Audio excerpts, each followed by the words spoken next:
Travelers, Kai, Probably Radical. Welcome. Estrella, you gave me my... Hello, everybody. You gave me my first shot of pissed off for the day.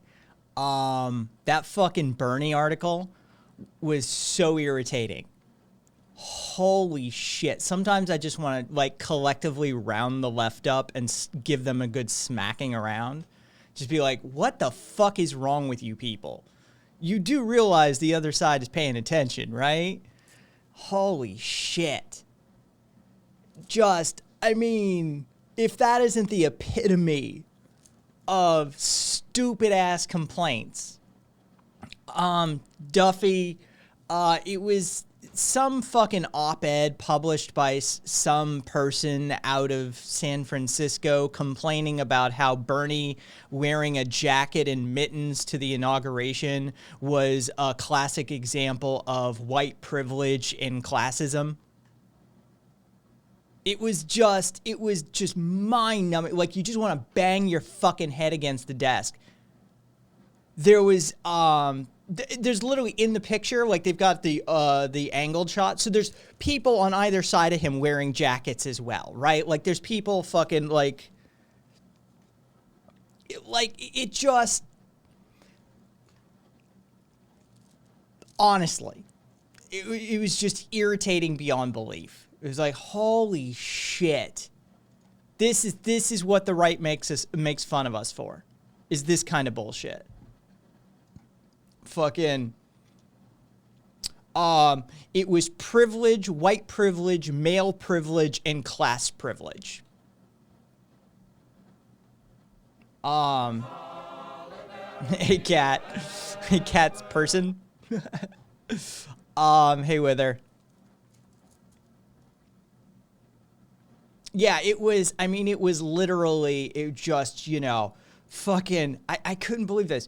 A public high school, hey, Oni-chan, a public high school teacher in San Francisco named Ingrid Sayer-Ochi wrote an op-ed for the San Francisco Chronicle that appeared on Sunday and quickly went viral. Sayer-Ochi's objection to Bernie Sanders wearing a jacket and mittens was to the privilege, white privilege, male privilege, and class privilege symbolized by Sanders' choice of relatively casual Burton jacket and repurposed wool mittens.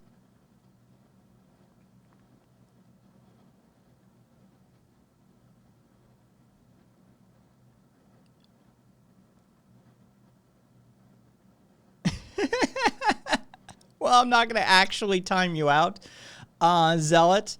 But your sacrifice shall be noted. Everyone, I think that's Zealot's way of saying I'm lurking. But it is a hilarious way to do it. Admittedly so. Have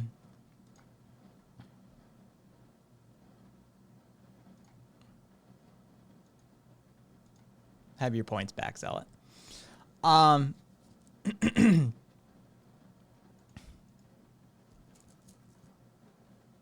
Nope. Because then it'll pull the message, Joe. Leave it there. Don't actually time him out. Zealot's just probably lurking. Oh, for fuck's sake. Now the funny message is gone.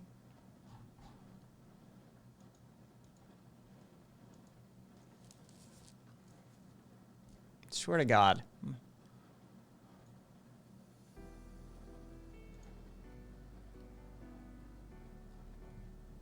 Oh, so yeah. Back to the insanity that was this person.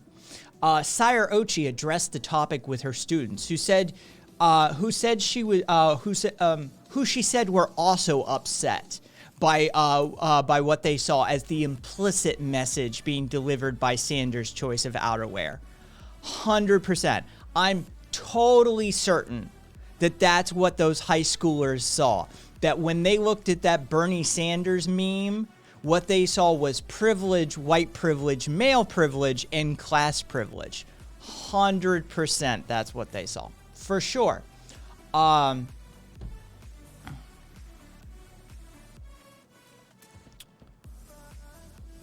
What should they see? A wealthy, incredibly well-educated, privileged white man showing up for perhaps the most important ritual of the decade in a puffy jacket and huge mittens. Never mind the woman right down there wearing a puffy jacket. Never mind the other dude wearing a puffy jacket. Never mind the other dude wearing a puffy jacket. This is what's wrong with the left. Honestly, this is what's wrong with the left. 100%. I could not believe. As soon as I saw that as Stray, I'm like, you're shitting me. The dude in the old, old ass Burton jacket that he's taking care of, repurposed fucking handmade mittens from Vermont, repping his state. Fucking is privilege, white privilege, male privilege, and class privilege. Hey, Cassidy. And I mean, she tries to fucking, the shit she says, I mean in no way to overstate the parallels. Senator Sanders is in no way white supremacist, is in no way a white supremacist insurrectionist. Oh, thanks for clearing that up for us. I wasn't sure. But he manifests privilege, white privilege, male privilege, and class privilege in ways that my students could see and feel. Sure they could. Oh, by the way, the meme raised $1.8 million for Meals on Wheels, Feeding Chittenden, which is an area of Vermont, the Vermont Parent-Child Center Network, the Chill Foundation, and the Bi-State Primary Care Association in Senior Centers.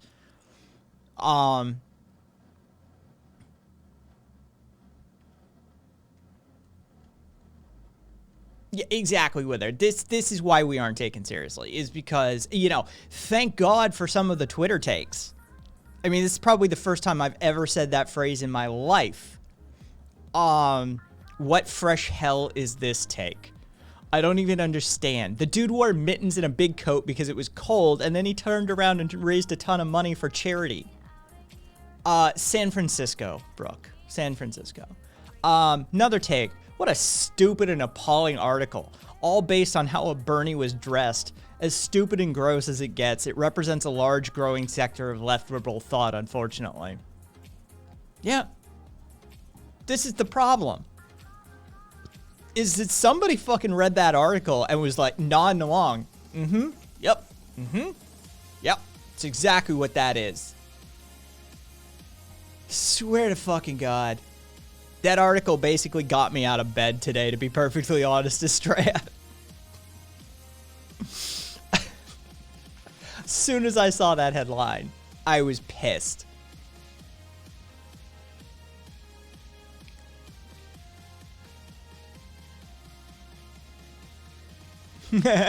Facts.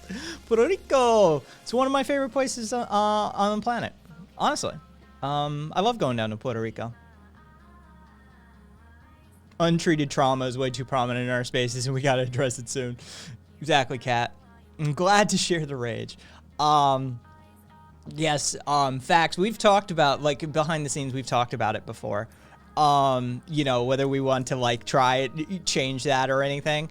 And quite frankly, I'm perfectly happy, and others are perfectly happy leaving that way. Like, if you want to think it's Puerto Rico, when people want to think Puerto Rico when they see it, I'm fine to rep the PR. I love that place. Place is fucking great. It's got its problems. Let's not be children about our admiration for areas. It's definitely got its problems. But, you know, love the place, love the people. Parts of the left try to eat each other while the right just forgives people for committing crimes and tries to justify but points at insignificant shit on left. Yes, exactly. Yeah, this is where sanity thrives. Thank you, Barley. Yeah, I could not believe reading that head-on. I just... Yeah, Bernie Sanders is the epitome of that.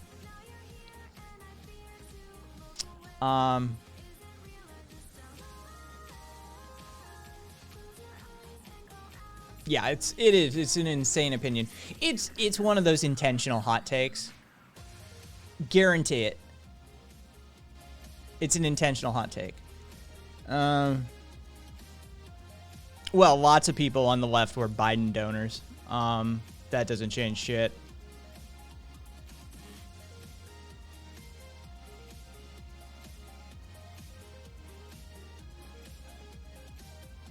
And let's face it, she's going to be fucking saddled with us too. Oh, if you search for this person's name, the first thing that comes up is a Fox News article. The very first listing is a Fox News article. And then the Daily Mail. I'm telling you, this is the sort of shit they hit us with. Who is this person? Woke Watch. Oh, and there she is with some fucking green smoothie shit. Oh, God. Like, this is the shit they hit us with. We can't put up with this shit.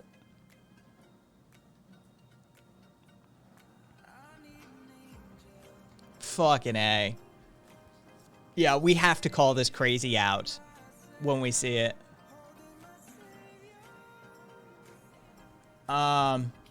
All right, so what else did I have that was,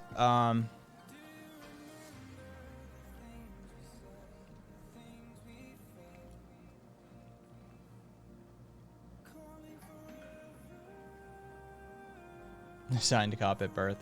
Yeah, we can't start acting like Republicans and saying stupid shit like Jewish lasers, just because you can and you know it. So Apple has invested $3.6 billion into Kia Motors. For the Apple car production. So that'll be interesting. If you saw the stream title headline, I already cracked the joke. Fucking steering wheels, seats, and tires sold separately. Hey, wait. Why is there disparity in the number? That's weird. Hey, Sue and Sue's people. We were just talking about craziness coming out of San Francisco, calling fucking Bernie wearing a jacket and mittens is fucking privilege and shit. And now I'm just moving on to fucking the fact that Apple has dropped $3.6 billion investment into Kia Motors for the Apple car production. So look forward to having to buy a steering wheel separately soon. That's going to be a thing. Probably steering wheel, seats, and tires sold separately. See the stream title. That'll be a thing. For sure.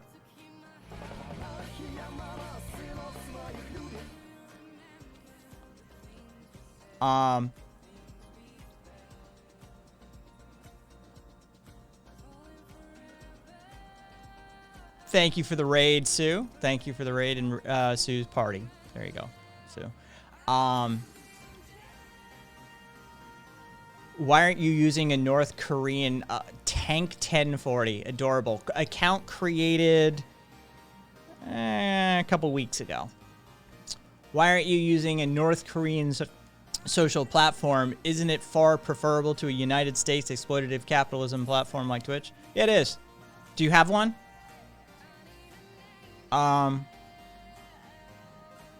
Proprietary refueling system included on all Apple cars. Is the corpse in the trunk also sold separately? So Jesus, take the wheel. Trucks are better. These days I prefer an SUV, but hey. Disclaimer, I did materials testings for Kia West Point, Georgia manufacturing, the West Point, Georgia manufacturing plant as they were down the road from Auburn University. I can tell you which roof interior is best for anti-flammability properties. Which roof is best for anti-flammability properties? Facts.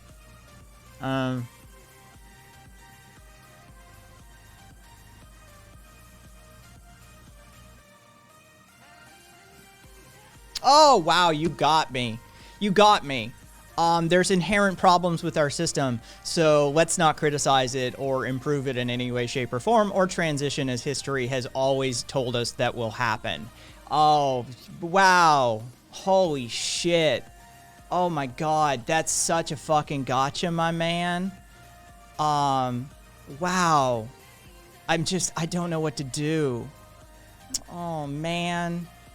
The nice foamy plushy stuff lights up quick.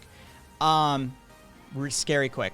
Duly noted. The hey, Curio, there's your 5 months. Thanks, my man. Good to see you. The one that's flat and thin, not the foamy plushy kind. Duly noted. I don't consider myself a communist. I'm an anarchist.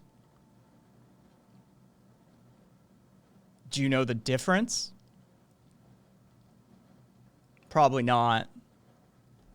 But hey.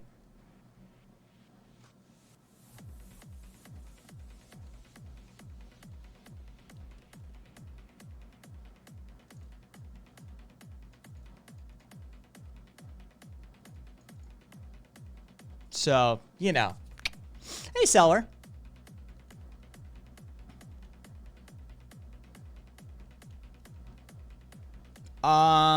Seller. No, if you saw the CS cheat sheet, anarchism is about a collapsing down of hierarchies into a heterarchy and a elimination of unjust power and authority mechanisms in society. Swamp Fox. Communism is about establishing a ladies and gentlemen, Alex Jones here. Stateless, cashless, classless, society, not cashless. Shit, I probably shouldn't talk about that. Wait, why are you still recording? Fine. Just be sure to edit it out. Anyways, as I was saying, this is Alex Jones, and I just wanted to teach the proletariat a few things about anarchism. Anarchism isn't about chaos. In fact, it's quite the opposite. Anarchism is about the people. It's about solidarity and mutual aid. It's about removing unjust authority and hierarchies. We should all be anarchists. The world would be a better place. Now, I'm going to apologize again to all those parents whose lives I ruined because I'm such a douchebag. Jones, out. All right, Guy, this has got to make us even for that incident you helped me out with.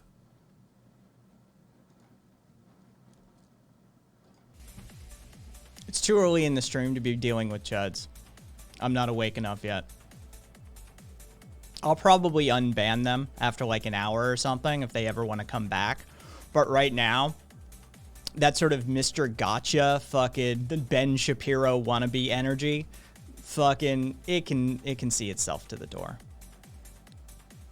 Fucking I'm sure they'll take that as a win and they can fucking talk shit or something.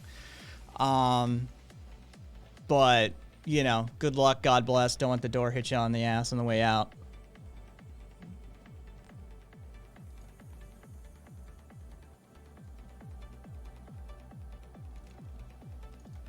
In fact, let's see if I do it right now.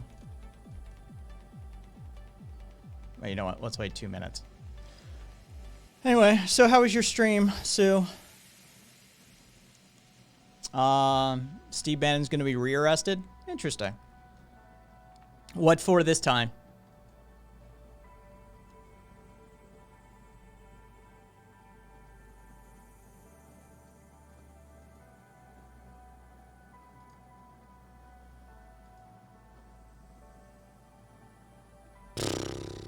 I hit 7 odd last night.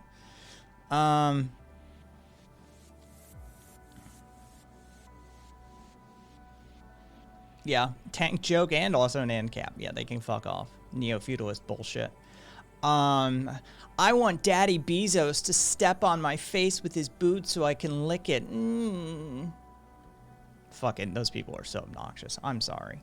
We dealt with a bunch of them last night. And so, you know, like I said, I'm still fucking, it's early for me. Like, my tolerance levels are not up yet. So much for the tolerant left. I can hear that douchebag already say it. One last thing before I go back to lurking and maybe the gym. But I found some awesome Rojava and Antifa logo art and merch that I will share photos of in Discord later. What's the best? Oh, shared content. Facts. Shared content.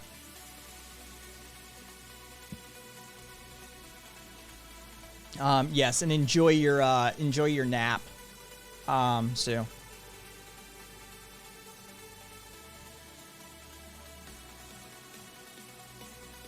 All right, let's see if they're.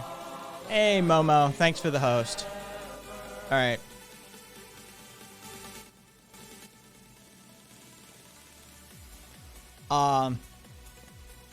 There. I removed the ban. We'll see if they're still there or not. Last night it was this morning, Kai. I know it was this morning. Fucking, we were going until almost 7 a.m., something like that. Oh, yeah. Smart atheist. Yeah. Most of my channel is well aware of Musk's fucking reputation. Growing up with, thank you. Growing up with the actual emeralds in his pockets from his father's apartheid gem mine in South Africa. But he's a self-made man.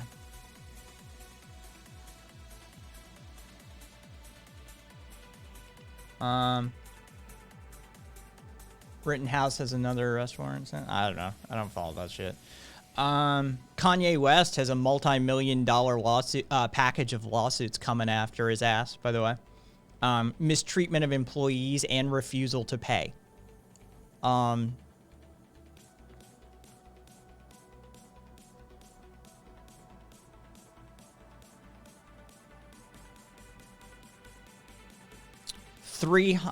behalf of 500 performers, 2 class action lawsuits, 300 staff have made allegations. Oh, and apparently, yeah, just... No, against Kanye West, Estrella. From an unmitigated idiomaniac? No way. I wonder if the last name Musk comes from the British trade of spices and musk. Could be. I don't know. Yeah, British forced extraction. Yeah. Yeah, he's facing 2 class action lawsuits. Oh, who else did some shit? Kroger, if you're in America, you know the name Kroger, supermarket chain. They made $2.6 billion from the pandemic. They closed 2 stores in order to avoid having to pay coronavirus hazard pay to workers. Just like Walmart when they shut down the store because they were threatening to unionize.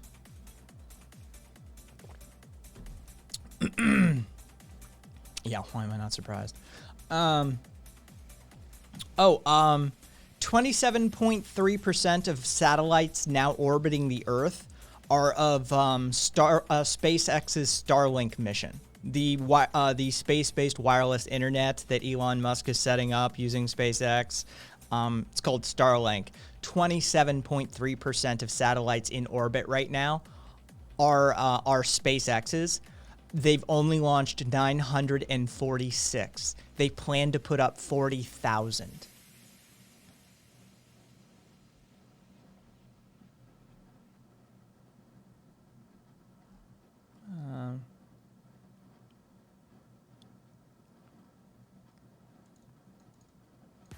I don't care whether they're high Earth orbit or low Earth orbit. Hey Joe. Yeah, they burn up after the after 5 years. Yeah, no, IT consultant for years and years and years. I'm familiar, but I don't care. It's about the RF astronomers and visual astronomers are pissed off. I said wireless, not Wi-Fi, which is radio frequency wireless. Mr. RF engineer, I said wireless internet.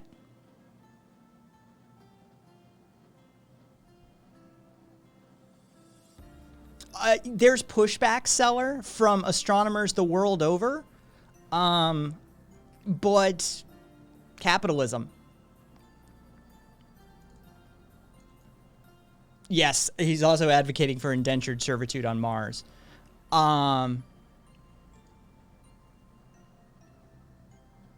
You're the one who busted. I'm an RF engineer. I know what I'm talking about. You said Wi-Fi. Dude, you went there, I went there. We'll call it even. Yeah, oh yeah. We like literally I mean, it would be if there was a Kessler event, it would be a Leo Kessler event, so luckily it could clean itself out.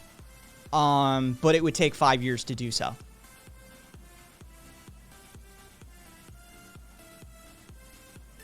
Upwards of 5 years, depending on, you know, a variety of factors.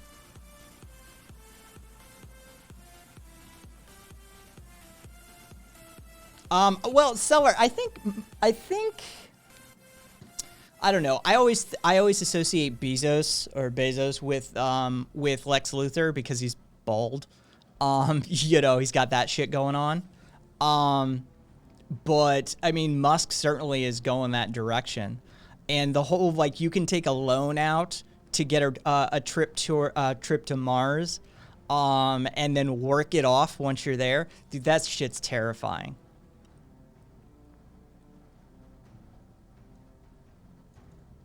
Yeah, there's the tech bro syndrome, smart atheist.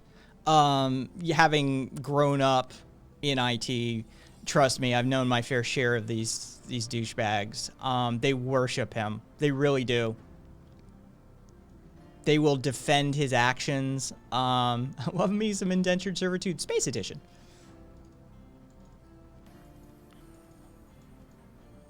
Yeah. Yeah, coworker does. He's like 44. Man. Yeah, I mean, if there is a Kessler event, with 40,000 of those satellites in Leo, we're gonna have a hell of a show. That's all I have to say. Is the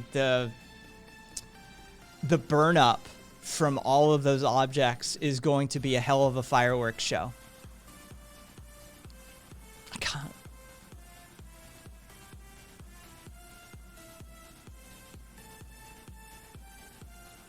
Never mind the fortune derived from apartheid and slavery and wanting to be indentured servitude, wanting to set up a system of indentured servitude or mistreatment of workers or flaunting coronavirus restrictions or general douchebaggery behavior.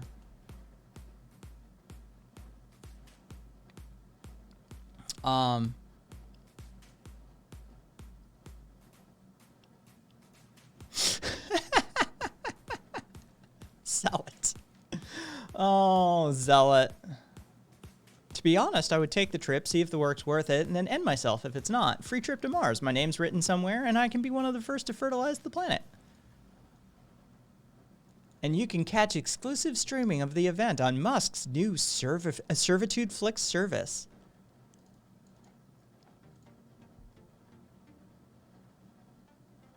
I mean, fuck the guy. That's all I have to say. Exporting workers to space isn't how we save jobs. It's who got us there in the first place. We'll be free to treat. Oh, no. Yeah, especially if we were on Mars, each text taking 20 minutes to make to Earth, help, no, you know. And you have to sub to his servitude service. Of course you do. The guy's a douchebag. If you want, dude, you can't even say his name, but The Expanse is a documentary. It is. If you, not on his stream, and for the love of God, ask him if it's okay to ask him. Be like, understand, CMYK Ninja, who streams as well, used to work directly with Elon. You can't say his name on his stream. You will catch an insta-ban. I'm not fucking around here. Do not just bring up Elon Musk on Ninja's channel. He will fucking slap you down with a ban instantly. He is not happy, right? Like, he's got, oh yes, he hates him. He hates him. Yeah, he used to work with him directly, like one-on-one. And he absolutely despises the man. Like, he quit because of him. Like, straight up. He's like, fuck you, I'm out. And yeah, it's bringing up Elon on his channel is grounds for insta-ban. So you have to catch him when he's not streaming and when he's in a good mood and be like, hey man, I just, you know, I know it's a sensitive topic, but I was really curious. Can I ask about it? That sort of thing. Like, yeah. Yeah, like, I mean, first name basis with the man sort of thing. Like, he knew him. And yeah, he's like, he's a shit human being. Like, he's a shit human being. Yeah. Hello, Kato. Elon Musk, one of our fellow streamers who stops in from time to time, used to work with him directly, like one-on-one, and he quit because of him. He hates him. And so, yeah, we were talking about Elon Musk, and so I brought it up. Yeah.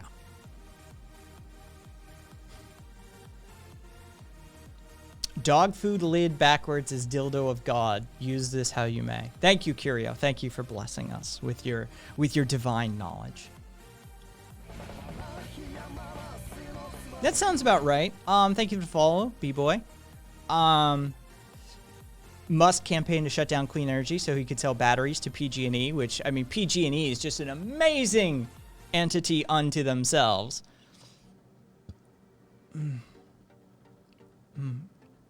Yeah, it would probably be best premarital if you did say something like that. Like, can you tell me about Public Enemy #1? Name me a non-shitty billionaire. Let's see. Well, I'm out of ideas. Yeah, the billionaire who made money off of apartheid is a shitty person. Shocker. The guy's he is. He's a piece of shit. What do I classify myself as in political ideology? I'm an anarchist. Cato. First and foremost, my primary lens of analysis is that of an anarchist. Has been for many years. Thank you. Here, I will, since you, give me 1 sec here. All right, there we go. I will show you the full background. Cato.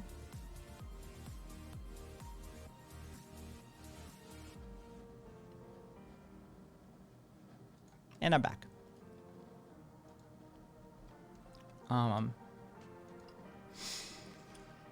Yeah. But yeah, I am first and foremost an anarchist. That is my primary lens of analysis. As for other things, I advocate for other things at different times because I understand, I stretch what I advocate for temporally, because what needs advocating for today versus tomorrow versus next year versus 5 years, 10 years, 100 years are entirely different things. Anybody who's ever done a lick of project management knows that. Rick Kai returned to the celestial body there. So, you know, I advocate for different things to push forward, to push the progressive agenda, to move the needle in the direction I would like it to move.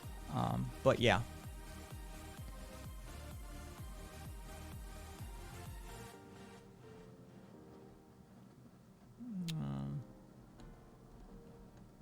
Yeah, and the risk.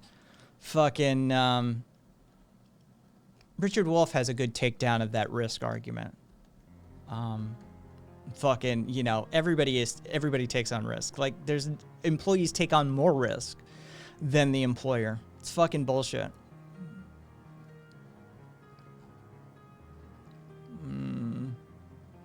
Name a non-shitty slave holder.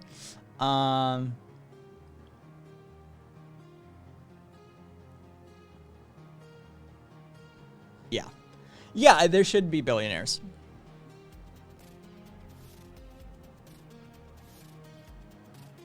Richard Wolff. He'd be the first to fucking, no, I'm good. And name a non-shitty king. Actually, I may have one. Give me 1 sec. I was doing research ages and ages ago.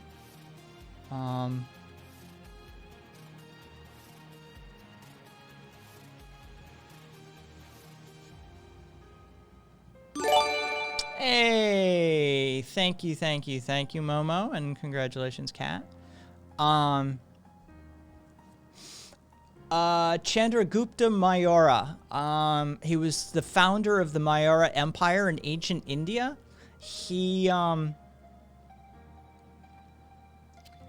ended up willingly abdicating.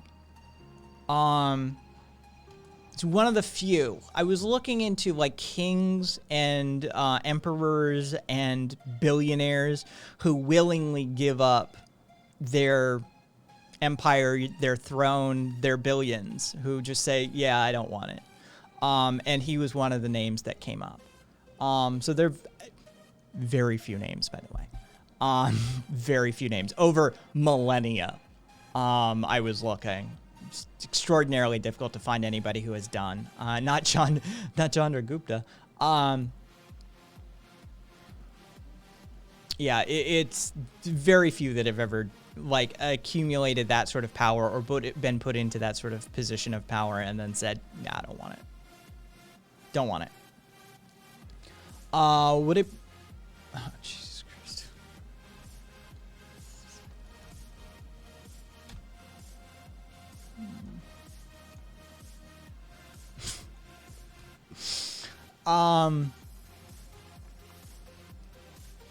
I just wanted to know what it said, just in case.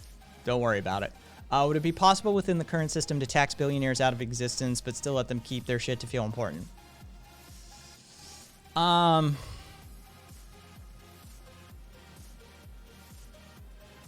Like, how much shit is the question?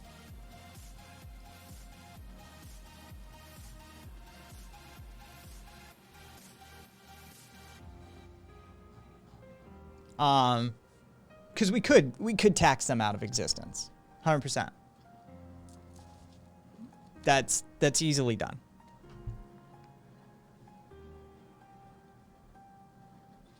Unless capitalism goes away, the ecosystem will die.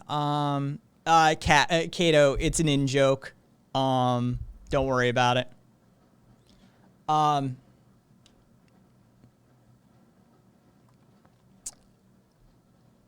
Especially in its current form. Cosmic Harmonic, especially in its current form. The current expansion rate, the fact that we have an unchecked version of capitalism that requires infinite growth, the fact that it has already performed, you know, its grand coup of regulatory capture means that, yeah, I mean, there is a distinct possibility of that. 100%. I just mean nominally owning the means of production, but withholding so much privilege. No. No, that's okay, Cosmic. I mean, there's things I have to say 3, 5, 12 times per stream. I'm the definition of a broken record. So you not only, you know, you have my sympathies, but you also have my support. Astray, I want a billionaire to feel as low as possible. Oh, well, fair enough. What you do is link your results, Swamp Fox. Take the URL and drop it into chat from the results page. Just drop that into chat.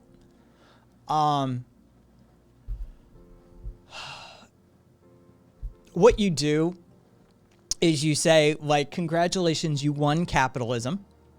And now, since you were so good at lifting yourself up by your bootstraps, since you were such a super worker, since you earned all of that on your own, we wouldn't want you to, you know, we wouldn't want you to be bored.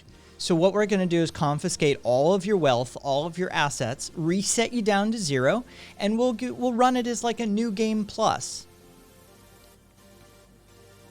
And you can win capitalism again, I'm sure, because you didn't have any legs up in the beginning of your game, right? There's no generational wealth.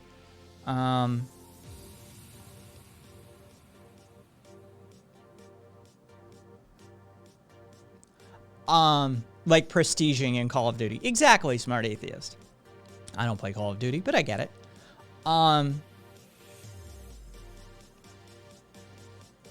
Yeah, achieved level 100. The game is now glitching out like an old arcade game. Showing your age, Cosmic.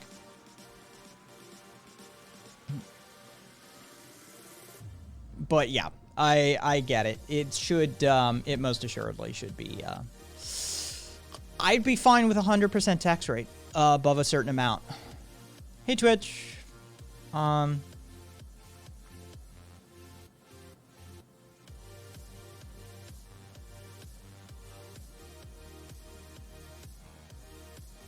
Does your country of origin change when you activate Capitalism New Game Plus?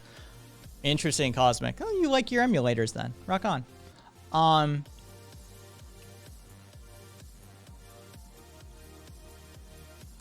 Yeah, it contains a lot of data in it. Swamp Fox. Drop it.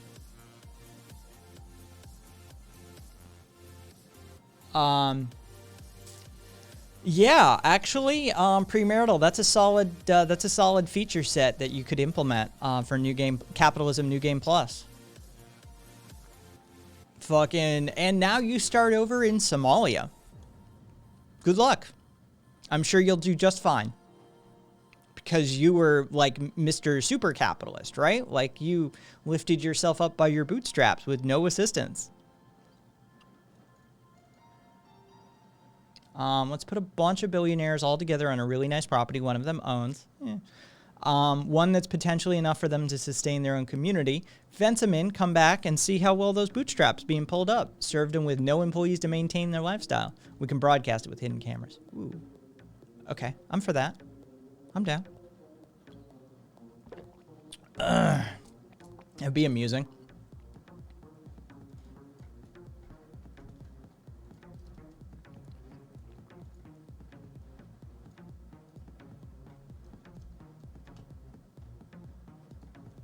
What is my opinion on survivor capitalism? What is my opinion on Pepe La V or Pepe La 5? My opinion is I don't have one because I don't know what that is. Oh, I don't watch Vosh. I don't watch Destiny. I don't watch Vosh. I don't get into any of that, like, drama stuff.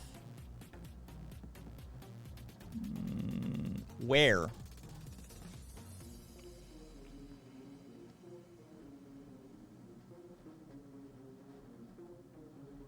No. Press X to doubt, Swamp Fox. Survivor capitalism.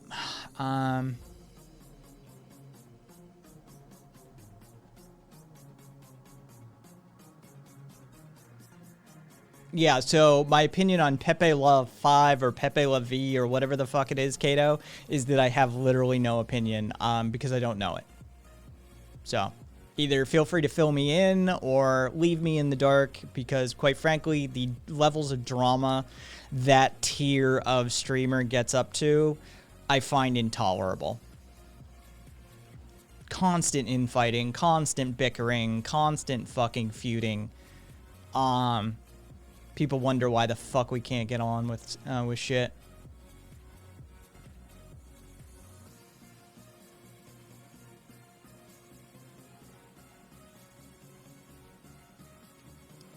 Oh. Okay, that's literally just a way to say Vosh. All right, well then you know my opinion then. I think I've been pretty clear in my opinion on that matter. I don't give two shits about Vosh. I really don't. I am Vosh agnostic because I pay no attention to Vosh.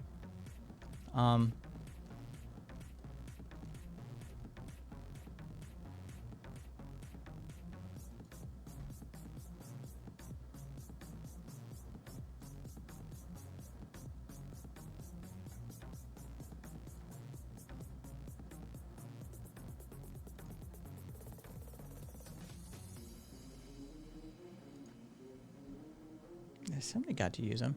Yeah, Mitre got to use him because Mitre's got access to him. Anarcho-capitalism. Well, okay. So it's the new Voldemort. To speak its name is to summon it. Well.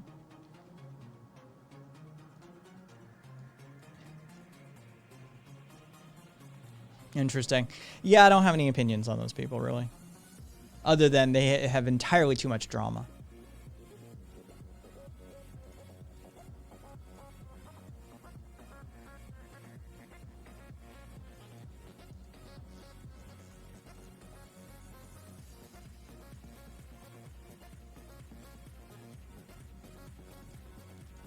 There you go. Close that.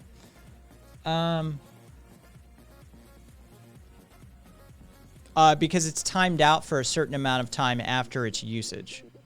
Wither. It becomes unlocked after a bit.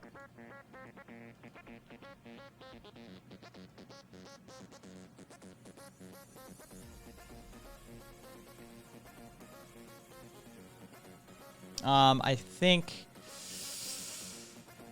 I forget what the number is on it. Channel points, rewards, side cam.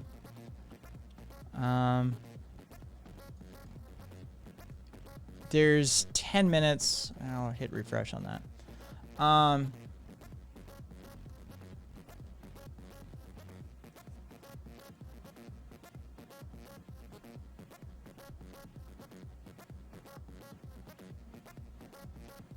Yeah.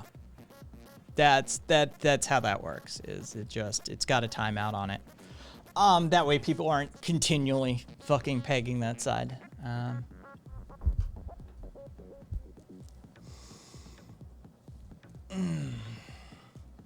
I don't keep track of drama, but I listen to both of you too. Well, feel free. Like I said, I don't get into that, that realm of streamer.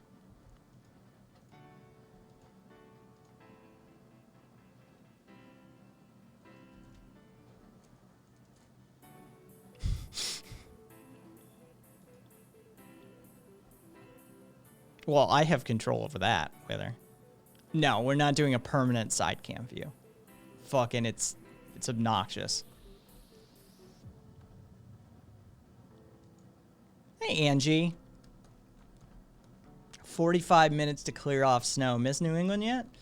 Hey, Bread Pill. Hey,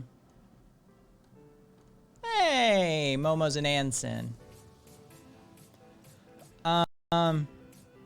Except I don't do game streams, cat. Yeah, Bread Pill, the neuropathy is pretty bad today.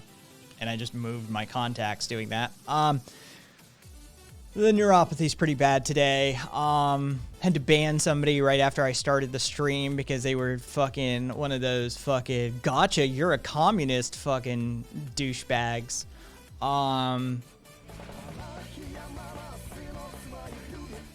Thank you for the follow, Oakland.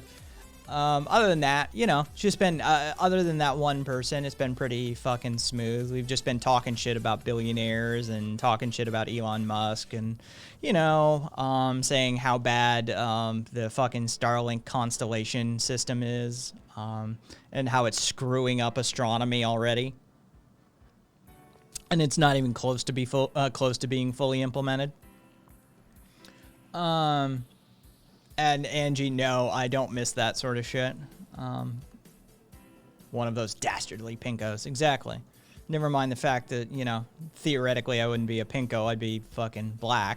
Like Black Bloc, right? Like anarchists carry the fucking head to toe black gear usually.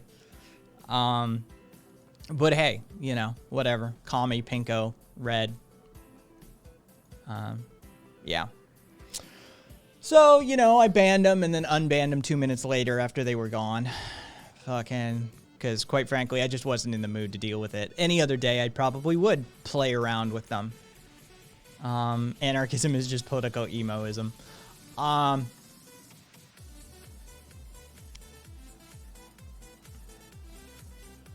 they came right in out of the gate, Bread Pill, with some North Korea shit. And it was just...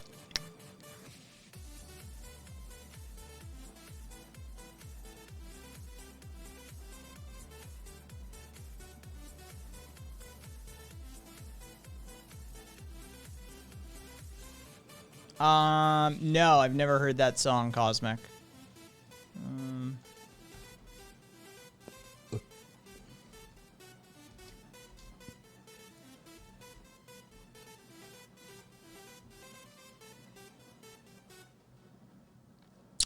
Ain't I Right?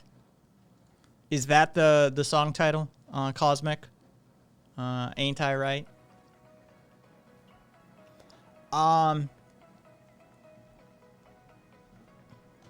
I know, right, Bread? A 2-day snowstorm better than wildfires. Yeah, exactly.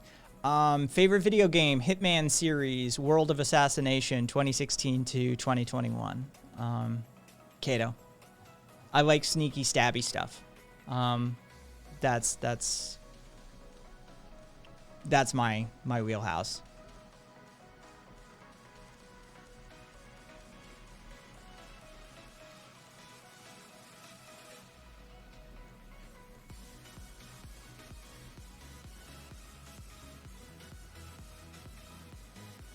See, Raka, the problem is that we exist in a virtual space rather than a real world space. Yeah, Sniper Elite's good too. Sniper Ghost Warrior Contracts is a pretty good one too. Raka, we exist in a virtual space, which causes people to behave differently than they would in a physical space. If this were actually a town hall meeting, then people would have ramifications for they would have ramifications to their behavior that they don't have in a virtual space, and as such, they tend to behave a bit differently. So the fact of the matter is that, yeah, and as Estrella just pointed out, fucking also TOS exists. And Twitch will get on our ass if we don't moderate some stuff. So, oh yeah, Bread Pill, if you don't notice by the bot, around these parts we don't even call them ANCAPs. We call them neo-feudalists. We just call them what they are. So feel free to take that and run with it. We call them NFs. You know, just NFs, neo-feudalists. That's, fuck them. They don't get to even use the word anarcho. Like, fuck them.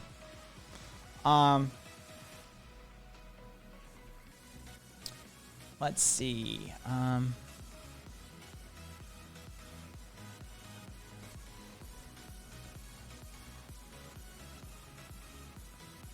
Seller, I'm actually working on trying to behave more mindfully, even in virtual spaces like this, because I appreciate them. You are a terminal black-pilled shitposter. See, that's the thing. I mean, if people behaved the same way they would behave, propertarian, yeah, that's mouthfeel.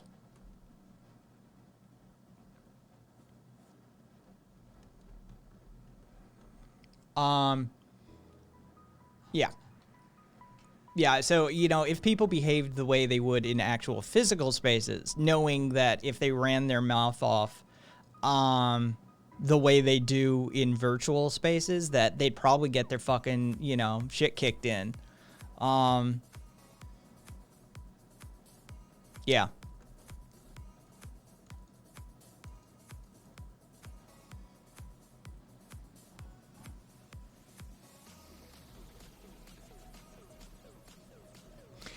Che Dog is somebody who works with language, who, you know, came up in speech and debate and drama, and a touring repertory company. Yeah, and who writes. That sort of thing matters to me, you know. It truly does, as to the mouthfeel of a word. Yeah, oh yeah. Yeah.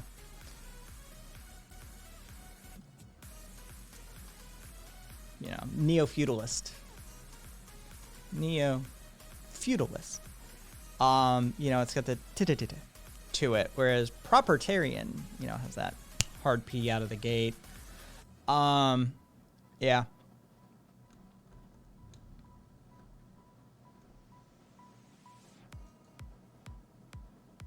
In like late 2016, I had a polite politics conversation at a comic book store. TLDR, people are nuts. They are. Can't wait for ANCAP dream world of Nestle, Amazon, and Disney owning everything. Probably more, I can't remember. All the shitty companies.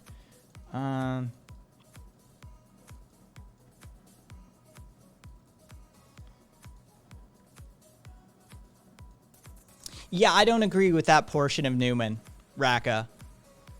I read the post-anarchism. I agree with some of it. Some of it is true. But some of it is beyond wishful thinking. Things like that.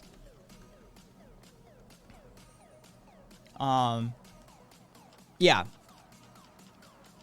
I did enjoy, the dissolution of the identitarian politics, utilizing a sort of post-identity singularity.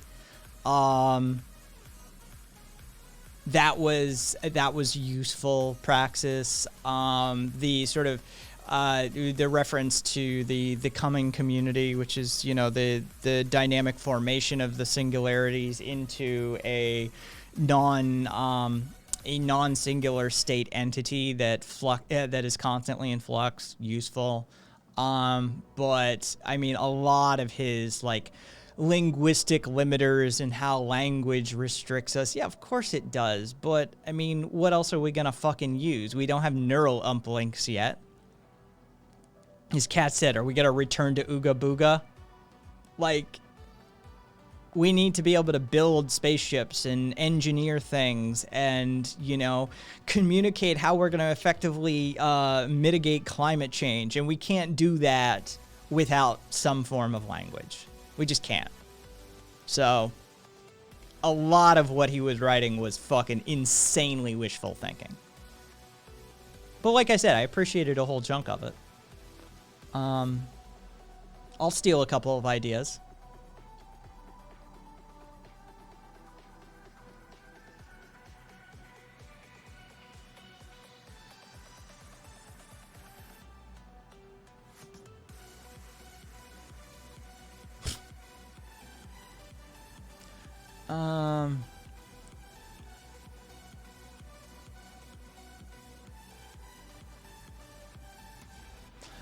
They wouldn't. Okay, so smart atheist. Smart atheist. They wouldn't necessarily need to be. See, that's the thing. If you reorganize your society from a bottom-up organizational method with direct democracy or consensus decision-making as the organizational foundation around affinity groups utilizing free association, then you don't need to do that, because essentially what you're saying is, would the workers oppress themselves? Would the workers eliminate their own rights? Would the workers implement unsafe working conditions? And I mean, if they so chose to accept a certain amount of risk, say during some sort of large public works project, then they could. And that would be their rightful decision to do. But the fact of the matter is that utilizing a consensus decision-making process with a singular veto vote dictates that probably is highly unlikely to be happening. Now, as to would people be protected, of course, society and the individual both have the inalienable right to protect themselves, even within a anarchistic system. And you can easily have community organized protection systems in place for that, including segregatory measures for individuals, aka prisons, but they wouldn't be prisons, they'd be rehabilitative, sort of rehabilitative justice systems. They'd be, looking to improve somebody's education, well-being, mental health, these sorts of things, as to trying to get down to the base level. But I mean, ultimately speaking, if you are dealing with a truly violent individual who's unrepentant and unreformable, then yeah, there would be methodologies to mitigate their interaction with the society. So, hope that answers it. How do I deal with bad takes all day and stay sane? I don't know, Estrella. Sometimes we have decompression sessions, like on voice chat after the show. If I have a particularly bad one, I will bitch to somebody in the community. We will hang out afterwards. And I will sort of unload a little bit. But, I don't know. For the most part, I just sort of digest it to a certain extent. My classmates are full on dumbasses that keep spewing this America First bullshit. I'm losing my mind. After reading all the evidence and seeing how helping other countries that we harmed is actually good for us, they still think we need to care only about Americans. Good luck, Estrella. Yeah, that's why we have Curio.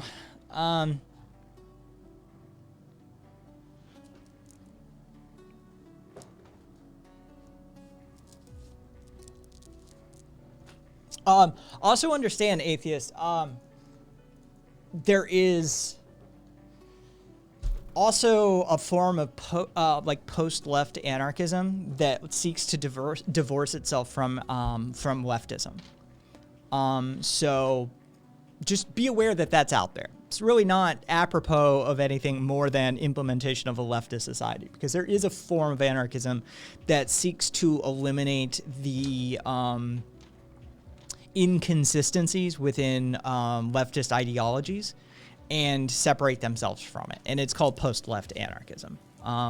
So just be aware that that's out there.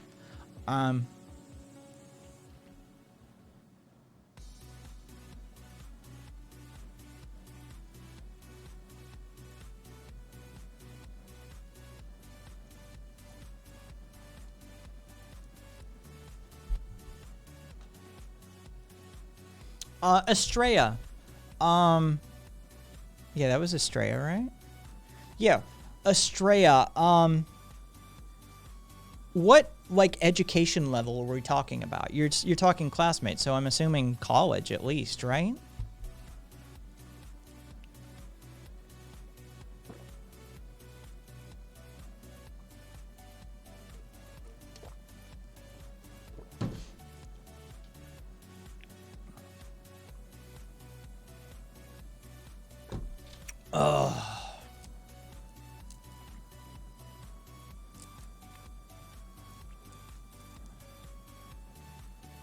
To be born is to scream. Tell me about it, especially today. My neuropathy's killing me.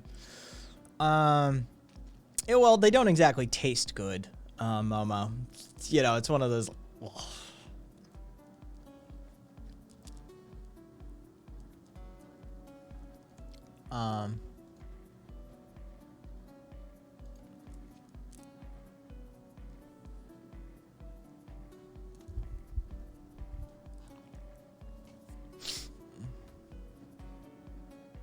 Junior and senior year courses in college. What part of the world? Remind me, Estrella. What part of the country, I should say. What state am I looking at? Oh, well, that makes sense. I mean, not to, you know, but yeah, that makes sense. Yeah. That's one of those locations that wouldn't surprise me in the least. Yes, I'm most assured, most assuredly it's frustrating to deal with that sort of thing. You know, I have an unrepentant stepfather who married a saint of a mother who, you know, dedicated her life to nursing and helping other people and, you know, caring for humanity. And my stepfather is like this unrepentant right-winger, Trump supporting, fuck everybody else but us sort of type. And, you know, I've been arguing with him for decades. So, I feel you. Chud behavior is everywhere, though. But it is concentrated in certain locations on the planet.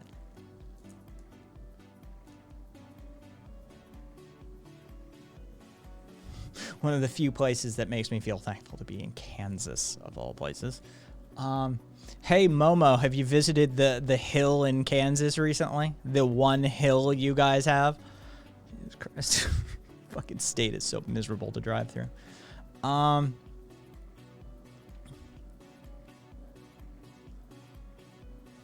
unfortunately know someone in my hometown in Washington State. I used to be your stepdad.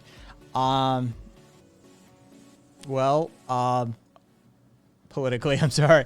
I get it. It is worded very weirdly. I'm glad you pulled your head out of your ass. That's all I could say about that. I unfortunately know someone in my hometown in Washington State who went to the Capitol insurrection. I live in a state flatter than Kansas, though. I'm in Florida now. I like Florida, though. For all of its Florida manness. I enjoy Florida. At least you guys have beaches. Good on you, Swamp Fox. Hey, as long as you're doing the work.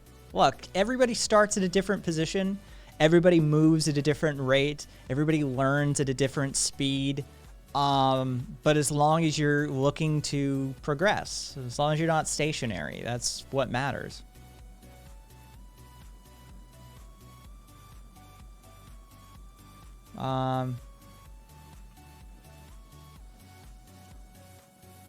Oh, Jesus. Oh. Yeah, Estrella, that's fucking stupid as shit.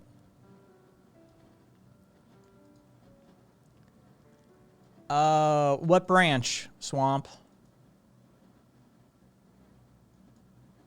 Army or Marines?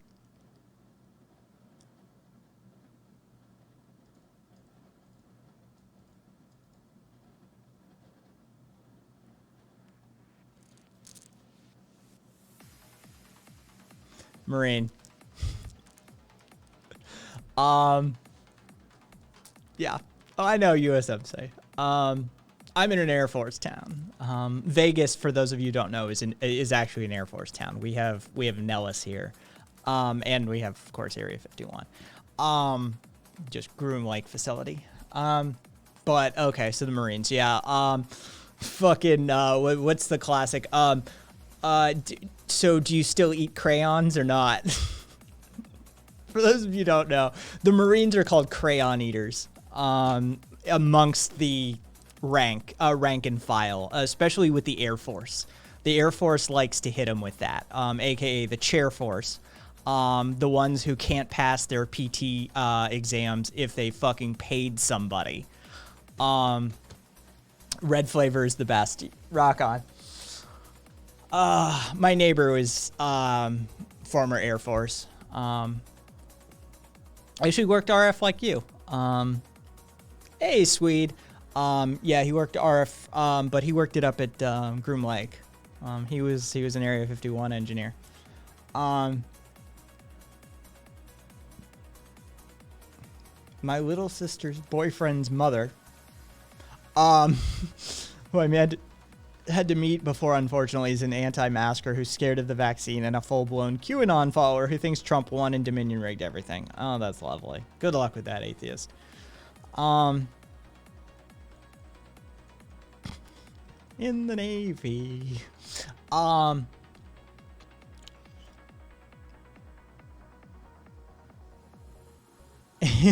Gen Z military kids call people in the Army K-pop stans? Yeah, I watched it the other night when I was doing some work. Sweet. I plugged it the day after that, I think. Oh, no, the day, it was last night that I talked about it. Did you hear that Lil Uzi, okay, I don't know, Lil Uzi Vert, I don't know who that is, paid over $20 million to get diamonds embedded in his forehead. Pretty wild stuff, right? Yeah, I don't know who that is. Lil Uzi Vert. Oh, okay.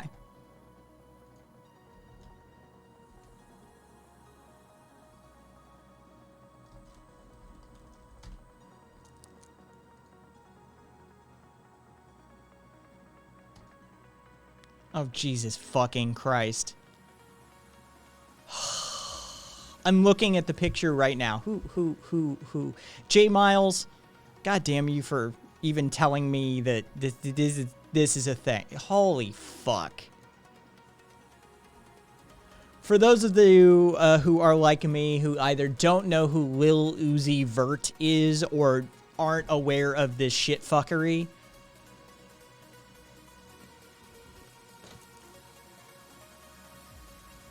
apparently it's a $24 million job, by the way, from what I'm seeing. It's $24 million.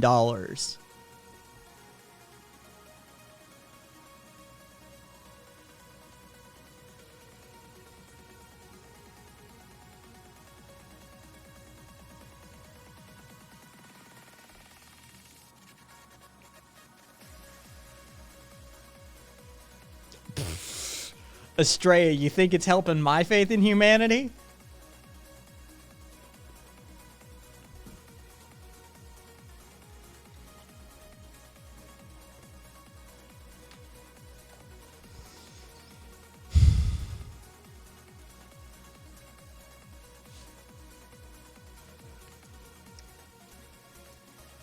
Cat.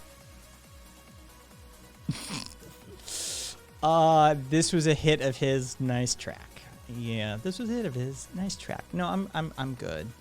I'm good. I honestly, I legitimately don't need to hear a single word out of somebody's mouth who paid $24 million to embed a fucking diamond in their forehead.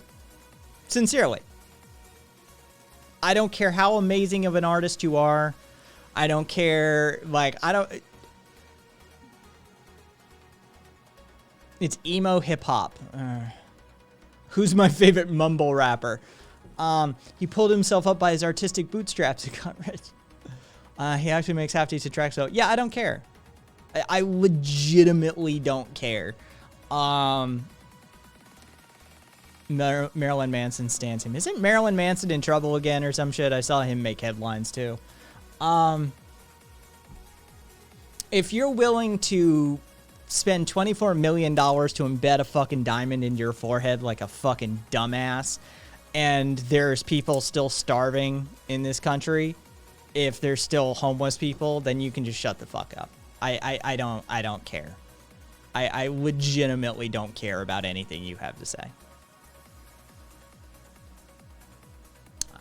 Cool. Rapist and abuser.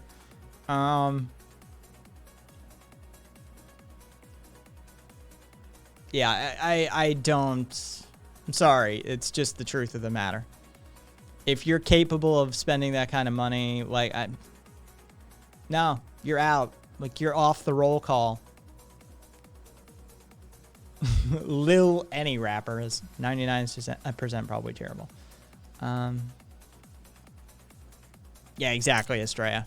Exactly. Like, you know, if you came from, you know, what a lot of rappers claim, you got out of poverty just not to, like, help anybody else out, or even if you are helping any people out, if you still went ahead and spent that $24 million and you thought that that was okay to do in a society where people die of lack of access to health care and, you know, they can't pay for their insulin, you're out. You're off the list. I'm sorry. I'm done. I don't need to hear another word out of your mouth until you fucking get your shit straightened out.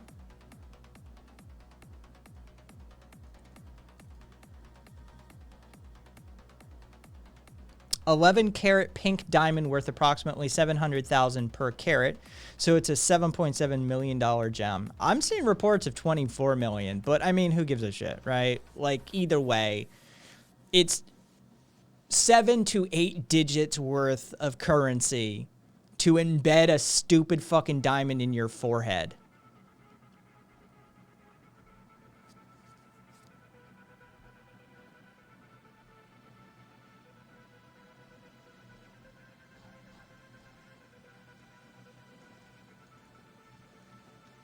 Head full of rocks. Oh, Gola, that's solid. That's solid work.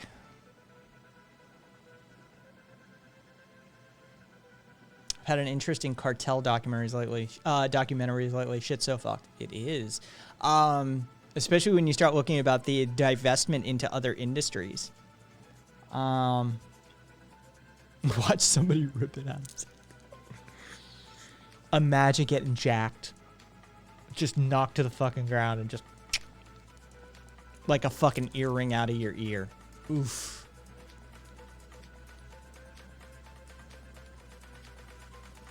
May we have your attention, please?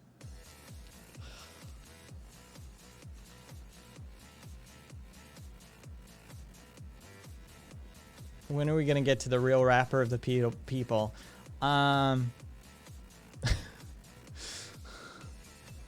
Lil Crippling Depression. Oh, Lil Crippling Depression. It just clicked. Just clicked. I'm just started.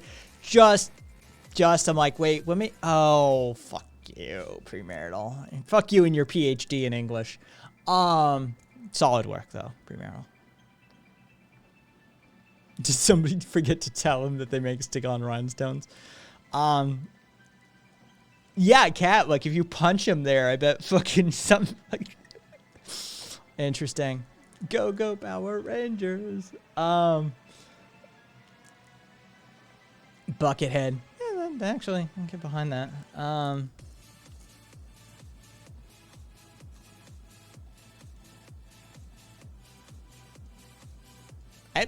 Whatever. Angie, I mean, not sure if it's allowed to promote good products. Whatever, as long as it helps the people.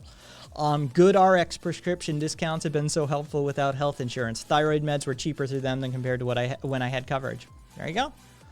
No V2 premarital.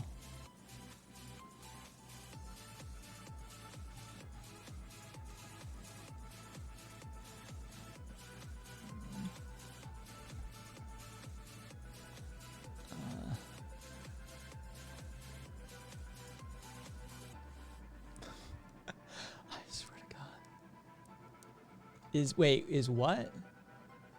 He emphatically denies it's off center.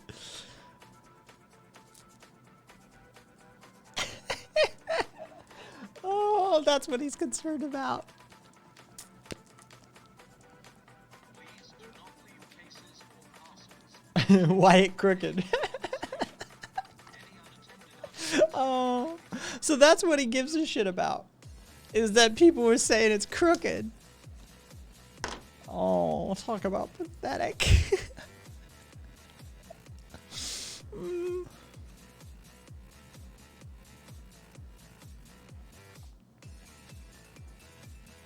It's because I just got it, and there's swelling, and there's fucking... When it go down, it's gonna be right, though. Oh, my God. Oh... I've been paying for a natural pink diamond from Elliot for years now. Elliot Eliante, a fucking celebrity jeweler. He's been paying it down since 2017. This motherfucker put a fucking $24 million diamond on layaway and then got it embedded in his forehead. Oh, man. It's got like an embedded bar, apparently, Duffy. It's like literally there's an inserted piece that it mounts to. Right, sweet. Yeah. Why can't he be a normal person and just get a $24 million pink diamond butt plug? I'll sum up my feelings in one sentence, says Kat. People like Lil Uzi are proof that marginalized folk can be just as oppressive and right-leaning as anyone else. It's time to realize it's all ideology and not some genetic shit. Oh, yeah. Honestly, he spent $24 million. Oh, man.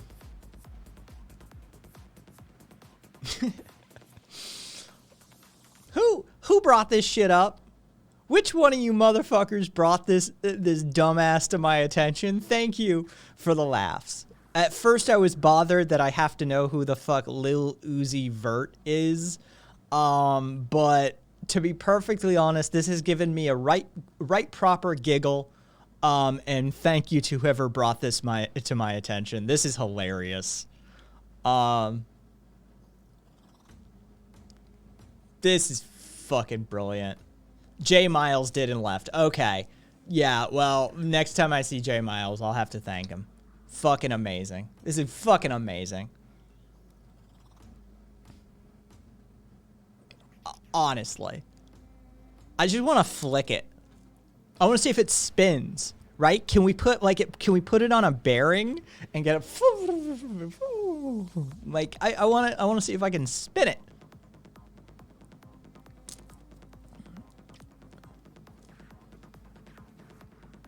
I conjured it from the dark arts and made someone else bring it up.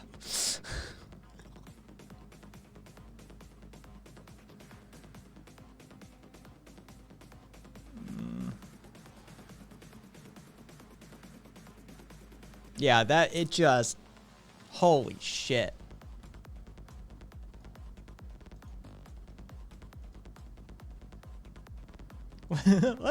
Let's play Spin the Jewel. $24 million for a forehead embedded gem. Let's see, what could you buy for $24 million? Well, you could keep $4 million for yourself and then spend $20 million on setting up houses, food, education in the community you grew up in. What's up, Wither? Holy shit.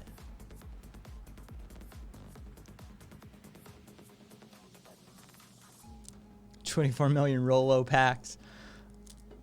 Yeah, I mean, $20 million would go a long ways as far as education, endowments, food programs, food banks, housing programs. But hey, you can also get a fucking gem the size of fucking your thumb embedded in your forehead. So there's that. I'm just hearing Chris Rock in my head. I'm hearing Chris Rock. They spinning. If anybody knows that routine.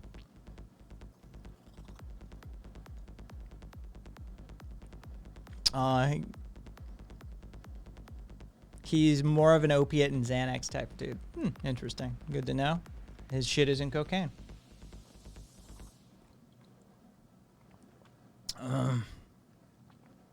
Yeah, I know, right, Duffy? Hey, cool boy.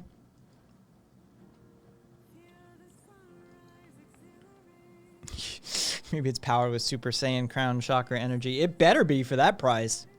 Otherwise, it's just a fucking artificially inflated fucking piece of carbon. I mean, anybody heard of De Beers, for fuck's sake? That shit ain't worth that money.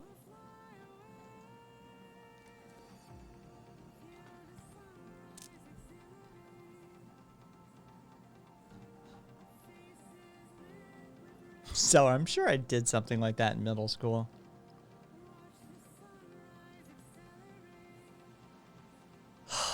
You know, this one goes out to you. What was his name? Lil Uzi Vert. Amazing!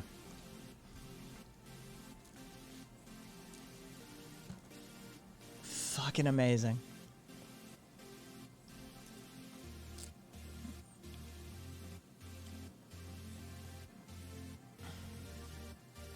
This is amazing. Oh god, it's WSB.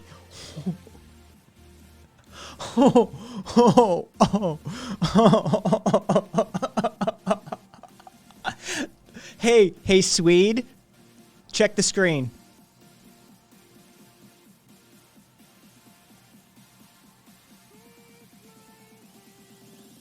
Oops. Oh, god damn it. There we go.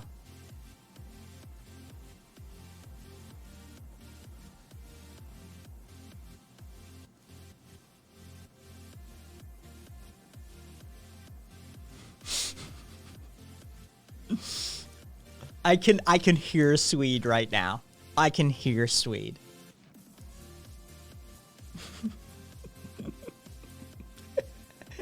Oh.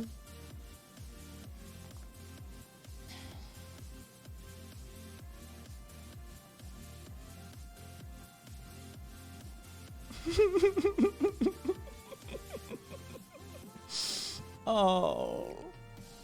Amazing. Hold. Why would I have an age command? I'm 38.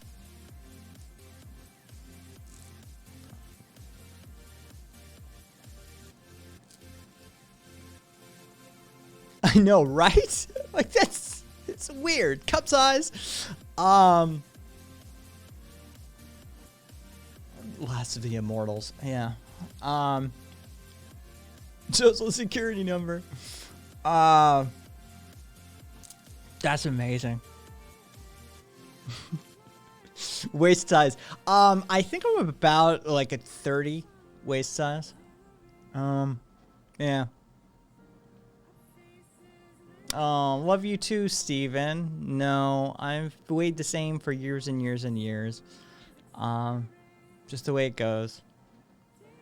Just reading about all the cool metals that, no idea. Never had to measure it. Genital extendo power. 30 minutes ago, an arrest warrant was made for the Rittenhouse kid. He violated his bail terms and now is fleeing. Hey, Hable, congratulations, dick pics, on being a grandfather. Yeah, actually, I did see that, Angie. Aw.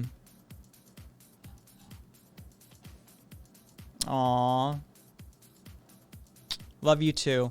See, that's the problem, Steven, is I've gotten, let's see, probably more tail than you will ever get. But I'm a gay dude. This works. I can walk out front and get it.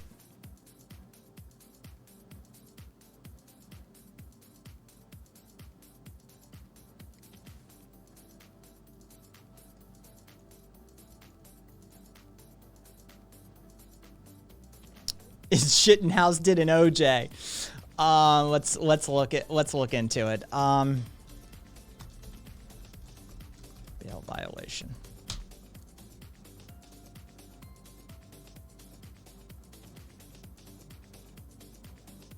Yep, February 3rd.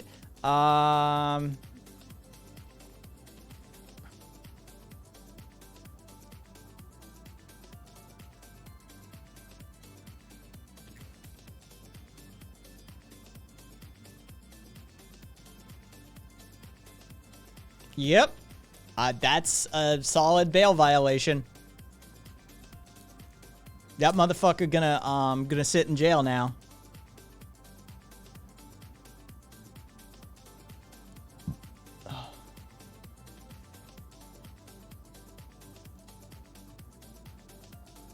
Ooh, mods. Somebody grab that comment and be sure to fucking report, please. And enjoy, let's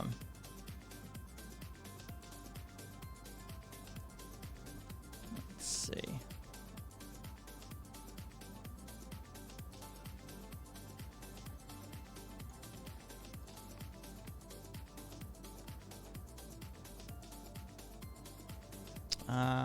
Let's see. Threats.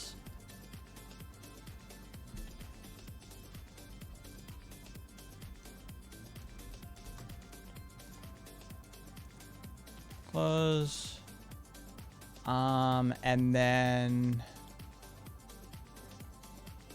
enjoy your band, Boogaloo Boy Wannabe.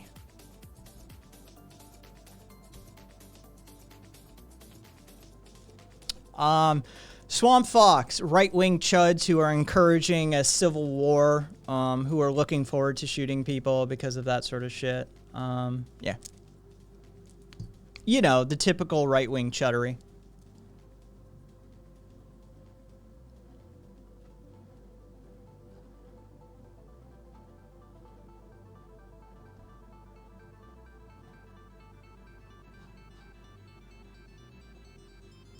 And then we've got like Neanderthal here who is, who likes to spend his evenings thinking about, dudes having sex. It's kind of their hobby.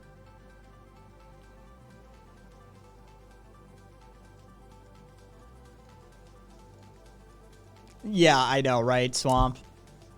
Spoken like somebody who has actual military experience. No, you've never been in a proper debate.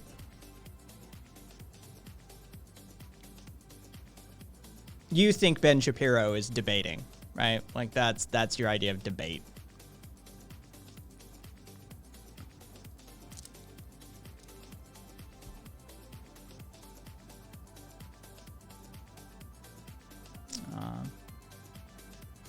Let's see.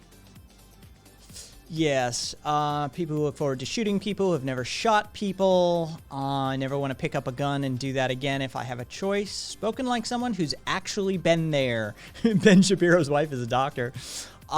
We watched that video last night. That was fucking hilarious. Holy shit, that was funny. Oh, rock on, Swamp.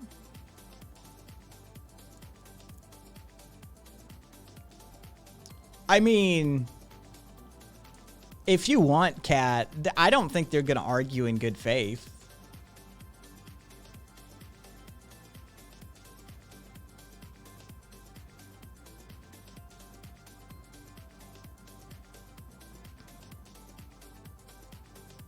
The fun part is that the idiots who coom over the idea of a civil war would be the first. Would be the first to die. Motherfuckers think tactical engagement just means running headfirst into enemy fire, but looking at both sides of the street before doing so.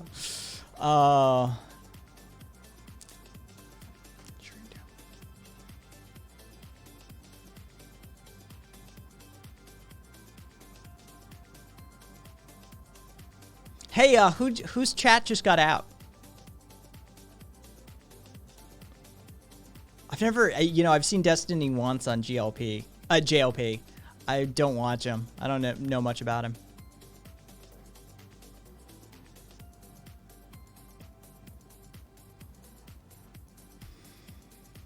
All right, well, I'll issue the invite, Cat. One use, expire after 30 minutes, temporary only.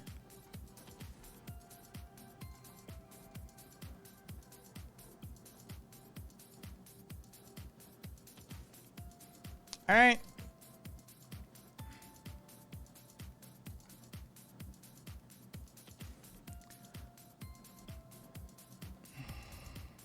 All right, I sent the invite over, Cat.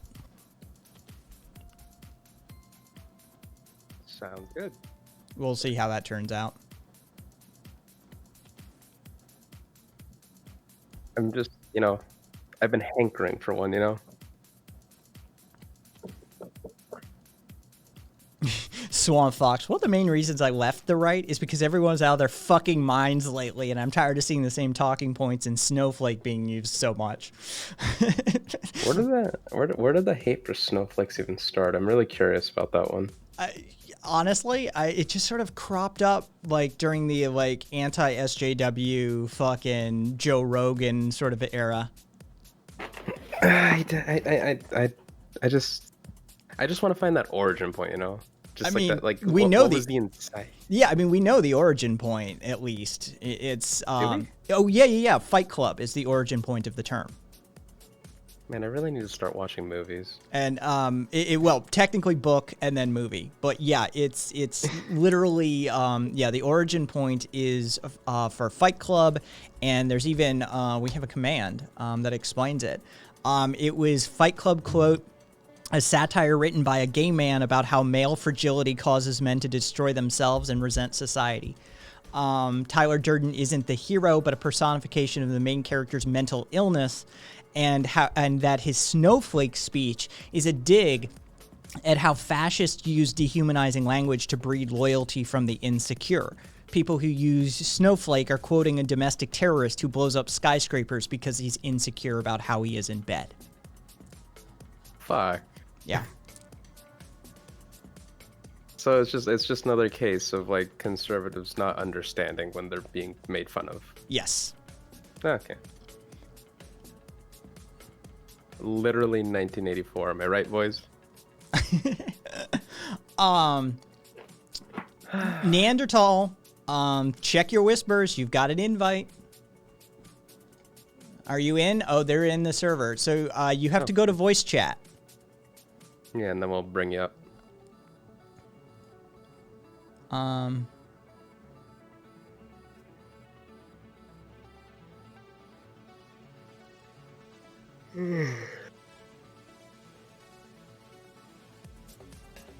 what?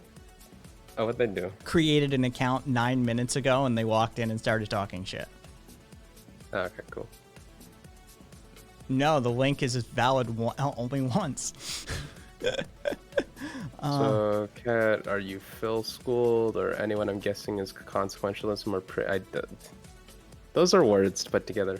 I'm not really following the question. I don't even know what Phil schooled means.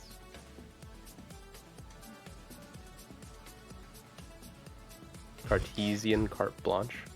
I love that. Fucking Irish. I'm so far left. We have guns. Nice. I dig it.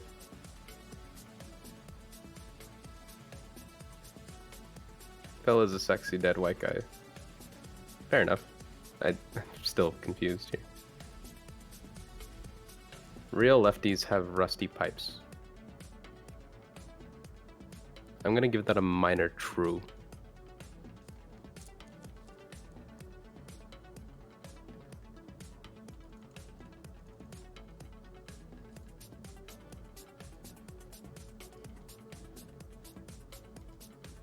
Okay, so what's something you said? Are you philosophy schooled or are you Phil schooled? Yeah, I don't know how they're using that one.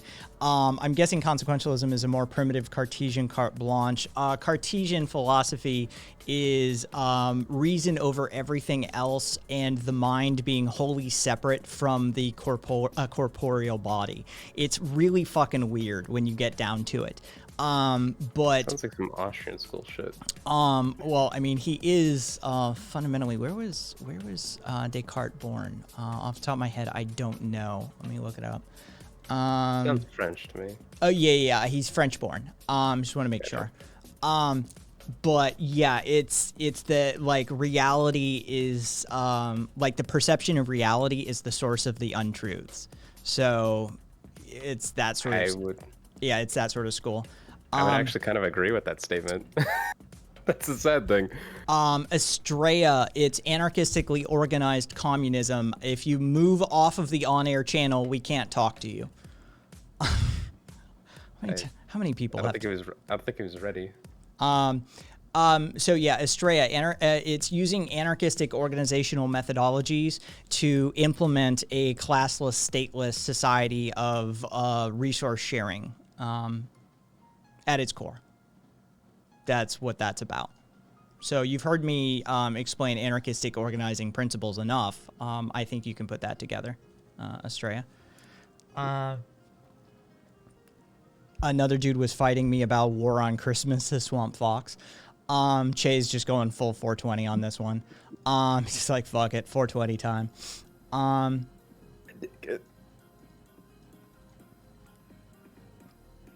Too many trolls. All right, well, I don't know what the fuck you two are going to talk about, but I'm not particularly looking for fucking debate bro shit. So enjoy yourselves. Yeah, so I don't know. There were two topics that were suggested. There was the nationalism versus globalism, was it? And then like the what did you even call it? Like the acceptance. Let me look back at the message. We could do nature versus nurture in regards to homosexuality. All right, sure. What's your position?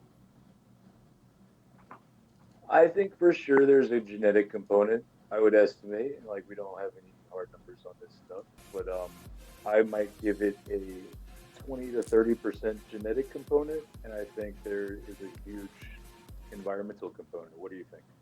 Well, I would say that like with the science that we currently have out, like right now that like we found multiple genetic markers, like, you know, up in the, let me pull up the study real quick, just so I'm not misquoting.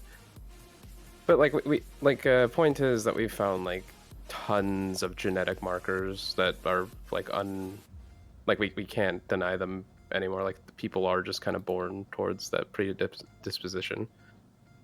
Trying to find it. I doubt those studies give a correlation. Just off the top of your head, what would you estimate the percentages? Why does it matter? Well, I think it matters to your case. I think gay people want it to be an immutable characteristic because that's a much safer position and a more secure position, and it feels like you're being attacked if people say anything negative about homosexuality. I mean, why should homosexuals be treated any different than heterosexuals? I don't think they should be treated different necessarily, and definitely not in regards to laws and whatnot. So what does the causality of homosexuality matter in that regard, then? Let me tell you, I think there are ramifications society-wide if it is accepted more or less. such as? I think there's negative health markers. Are you guys aware of this? I mean, drug use tends to go up if you are a homosexual or bi. So does What's the so it does with correlate- poverty. Wait, what's the causality on that? I am not claiming causality, honestly. Okay, well that's So what I'm saying. maybe- It seems like a bit of a it seems Maybe- somewhat disingenuous to suggest that it would be that like You- it goes up because of homosexuality. That's implying that there's a causality there. That's more of a correlation. And maybe it's What do because you- of an oppressive society that causes higher rates of depression and suicide amongst the youth who are LGBT. And higher rates of Well, I don't- depression are correlated with higher rates of drug abuse. I totally agree. Well, then that's a moot point. So, again, why does It's not a moot point. why Let me does explain causality what- matter in regard to LGBT and actual cause? If we are human beings, we should be treated as equals just because we are human beings on that basis alone. Yeah. I don't think anyone should be treated as less equal. Okay. All right. I think the law should be the same in regards to straight people and gay people. Let me ask you this: if you have homosexuality on TV, if you have, say, like these child drag queens, and they are getting a lot of attention for the way they're acting, do you think that could have an encouraging component on the way they develop? Define encouraging. Are you saying media is creating more queers? I'm saying any culture, any people around children who embrace and give attention to people who act anyway.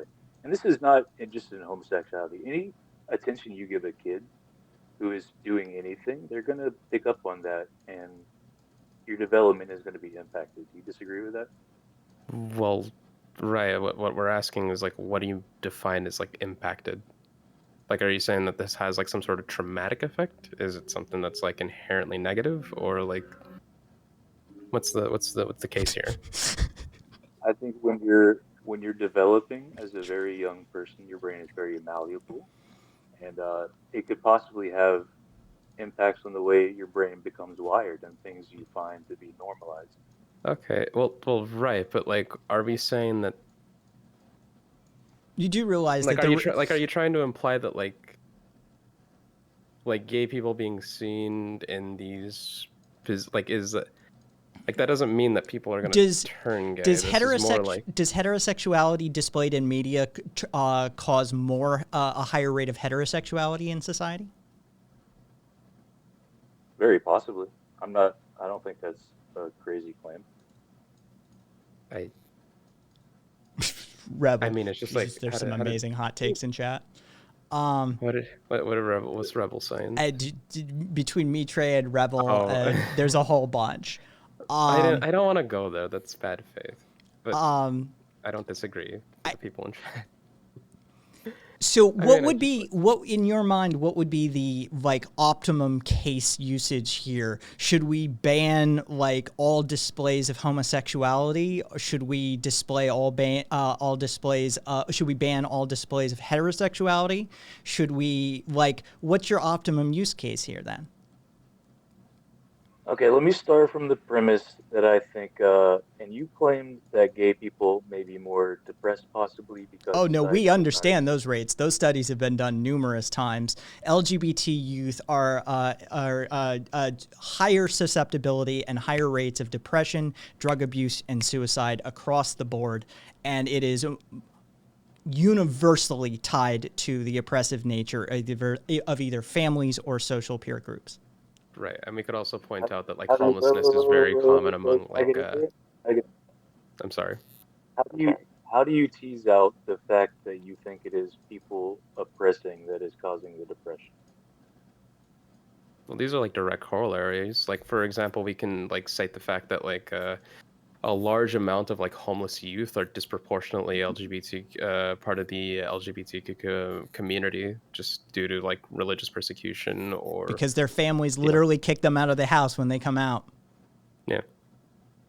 Like this is like there's a They're lot of literally abuse. ostracized by society. Can I ask you if all bigotry disappeared and homosexuals were treated completely equally culturally and there was no ill will towards them whatsoever, do you think they would be every bit as the same as straight people? Yes. All psychological. Yeah, probably. Yes, because we see decreased rates of suicidal behavior and depression in LGBT youth in societies that treat them as that have a more equitable treatment of them. You know, think societies there's that zero- don't have such a Judeo-Christian strain through it. Okay. Do you think their general physical health would be identically equal? Yes. Why do they have shorter lifespans right now? Is that all just bigotry and oppression? It's because of the I, AIDS crisis and statistical analysis. Is the AIDS crisis impacted by heterosexuals being bigoted? Yes, it you could, was. yeah, you could totally say that. Yeah, tons of Right now. countries have refused relief to countries that are experiencing like the AIDS crisis. Like this is like something The that's very Catholic well Church documented. actively advocates against condoms because of this reason. In this country alone, during the Reagan administration, they actively. Holy shit! How old are you? You weren't around for it, were you? I'm over 21. Around for what? The Reagan AIDS crisis.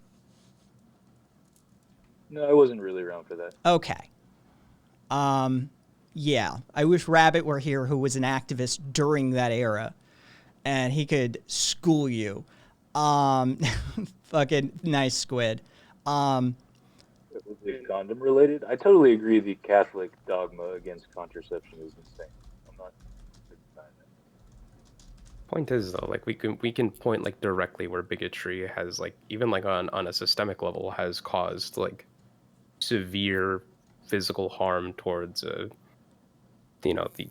gay community for simplicity's sake. Like this isn't like some like pie in the sky conspiracy theory. We're talking like statistically relevant levels of harm. Ronald Reagan presided over 89,343 AIDS deaths and literally did nothing. Actively helped push away policies and regulations and implementation of health policies that would have mitigated the crisis. Actually stepped on, hey, here's a name blast from the past, Dr. Anthony Fauci. Yeah, Yes, I know. he was around for it as well. And the Reagan administration restrained him from fucking doing anything during that era as well.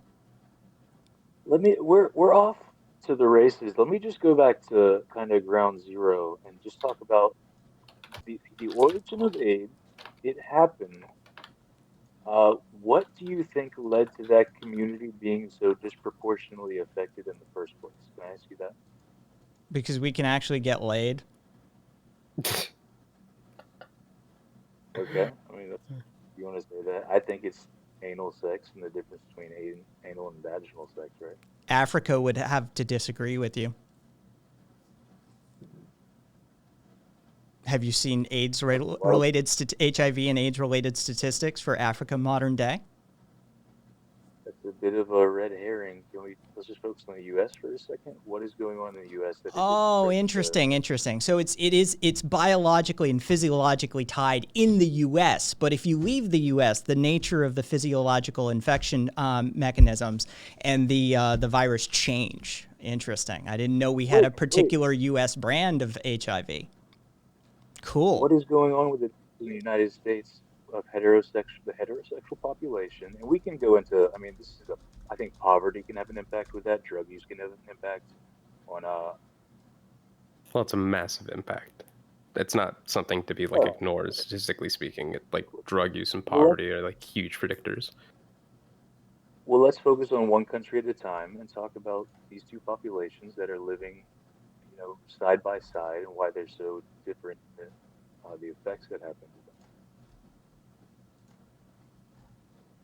them. I mean, Let's see. well, I mean, it's just like. See, my thing is that I feel like I have a different position from Kai here, so I'm kind of down to just let him lead this one. Sober, straight, non-black women make up the 44% of the HIV infections in sub-Saharan Africa, whereas gay men make up 2%.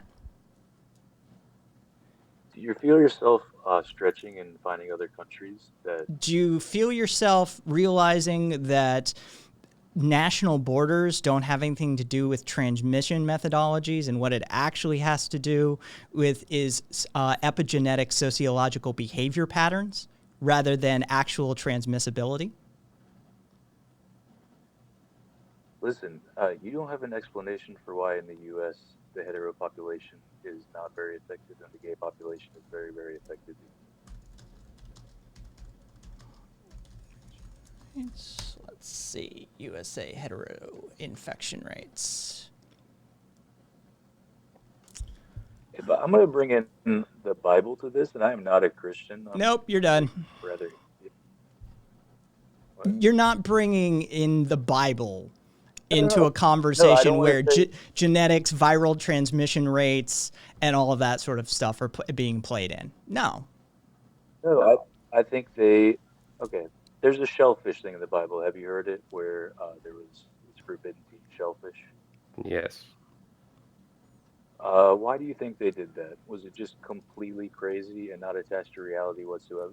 Because my proposition to you is that they noticed people who ate shellfish got sick a lot of the time. They didn't know the bacteria they didn't know the cause, and they didn't know the science behind it. They just realized a correlation, and something happened.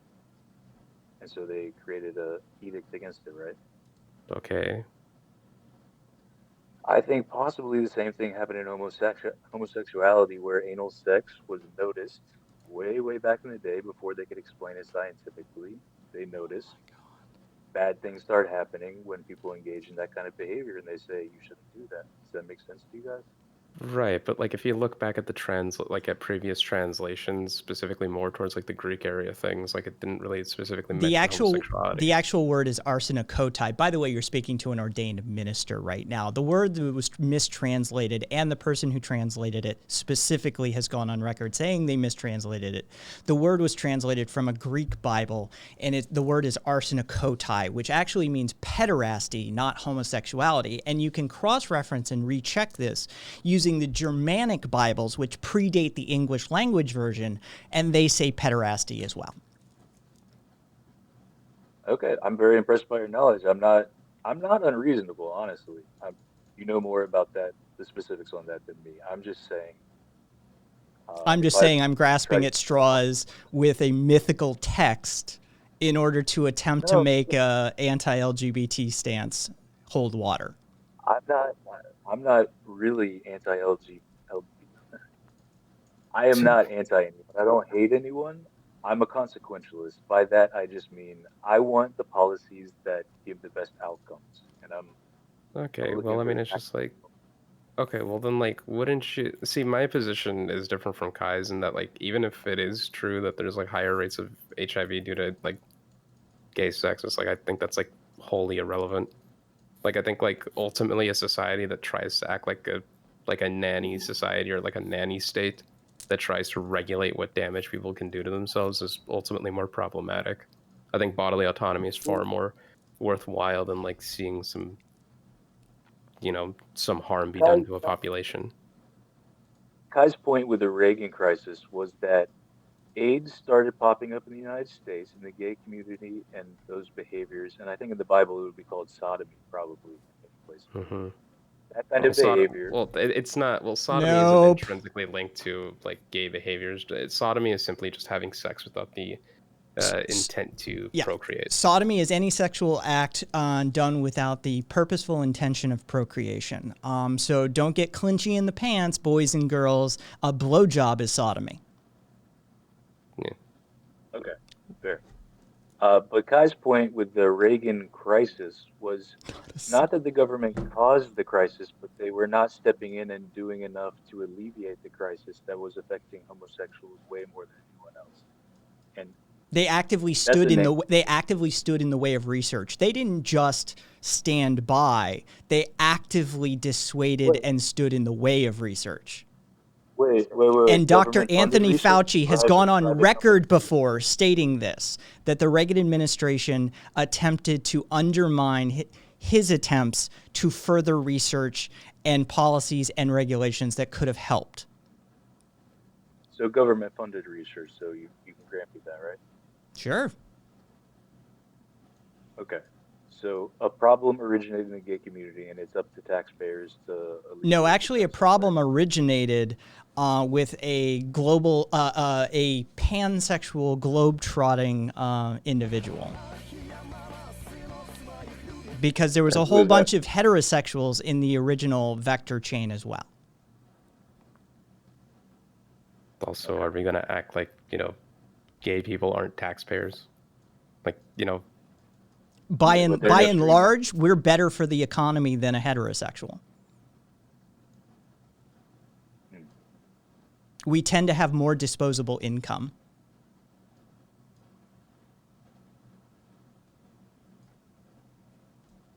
Yeah, that's fair. Should we start rank ordering people on the net tax recipients? We and already do. net tax? We treat them better already in society. That's how that works. yeah, I mean, like, how do you explain corporate personhood or like lobbying by massive like donors towards political campaigns? You think it's okay to do that? No, but that's the system that we live in, and that's like the system that you're trying to defend. Wait, what am I trying to defend? Well, you're saying that like the onus shouldn't be on the taxpayer because like, it's immoral or whatever. But we're simply Well- pointing out that like under capitalism, at least a liberal democratic form of capitalism, that like, people are valued more just due to how much money they generated. That's just how it works. It is currently 89% against 11% for. I think people are just Okay. trying to bet. Okay, someone put down someone give me $10 on yay then, because that's just You're just trying to good hedge. yeah. No, at that point it's just like You might are a as well. gambler. Yeah. All right, so Bible has nothing to say. Policy was actually inherently anti-LGBTQ. The United States does have a society and a social fabric that causes undue harm to LGBTQ youth, driving up rates of drug abuse and suicide. Next point. Oh, just to be clear with the Bible, I'm not leaning on that for any like dogmatic reasoning. I'm just saying ancient peoples seem to have recognized that anal sex. That's called probably had classicism, a- and again, we've already iterated out that it's not actually in the Bible. Well, I mean, it's just and like Well- that aside, it's just like ancient peoples justified slavery, genocide, rape, literal patriarchy, selling women off to be slaves. Like, looking back towards ancient peoples for wisdom is not really doesn't really make much sense. It's been clear for a long time that copious amounts of anal sex has very negative health ramifications. Such as? That's what I'm trying to. Such as? So I think I don't want to get graphic. No, here. get graphic. Yeah, we're all adults here. Yeah, it's a mature think. channel. Okay. I can't. Speak And for we're gonna Chad, need you to obviously. cite a source specifically on this, since you're gonna go down this road. But go ahead. I don't have a source handy, but the way I think it works is get some tearing in the anal walls, and then every time you defecate, it gets a little bit infected, more or less, So and hemorrhoids. you end up with that. That's it. So hemorrhoids, which are caused by straining of the anal muscles because of what's called the standard American diet, or AKA SAD, a lack of fiber. You're describing the process of developing hemorrhoids, really, which is a common affliction that afflicts heterosexual people at the exact same rate as homosexuals. You talked about the promiscuity of the gay community. Do you think it's also true that in these promiscuous situations, people do like club drugs and recreational drugs more often than your average hetero person? No. Really? Have you never been to a swingers party? Everybody's getting down, straight or not, or otherwise. So you've never done any club drugs? I have, not at rates. Well, there you of, go.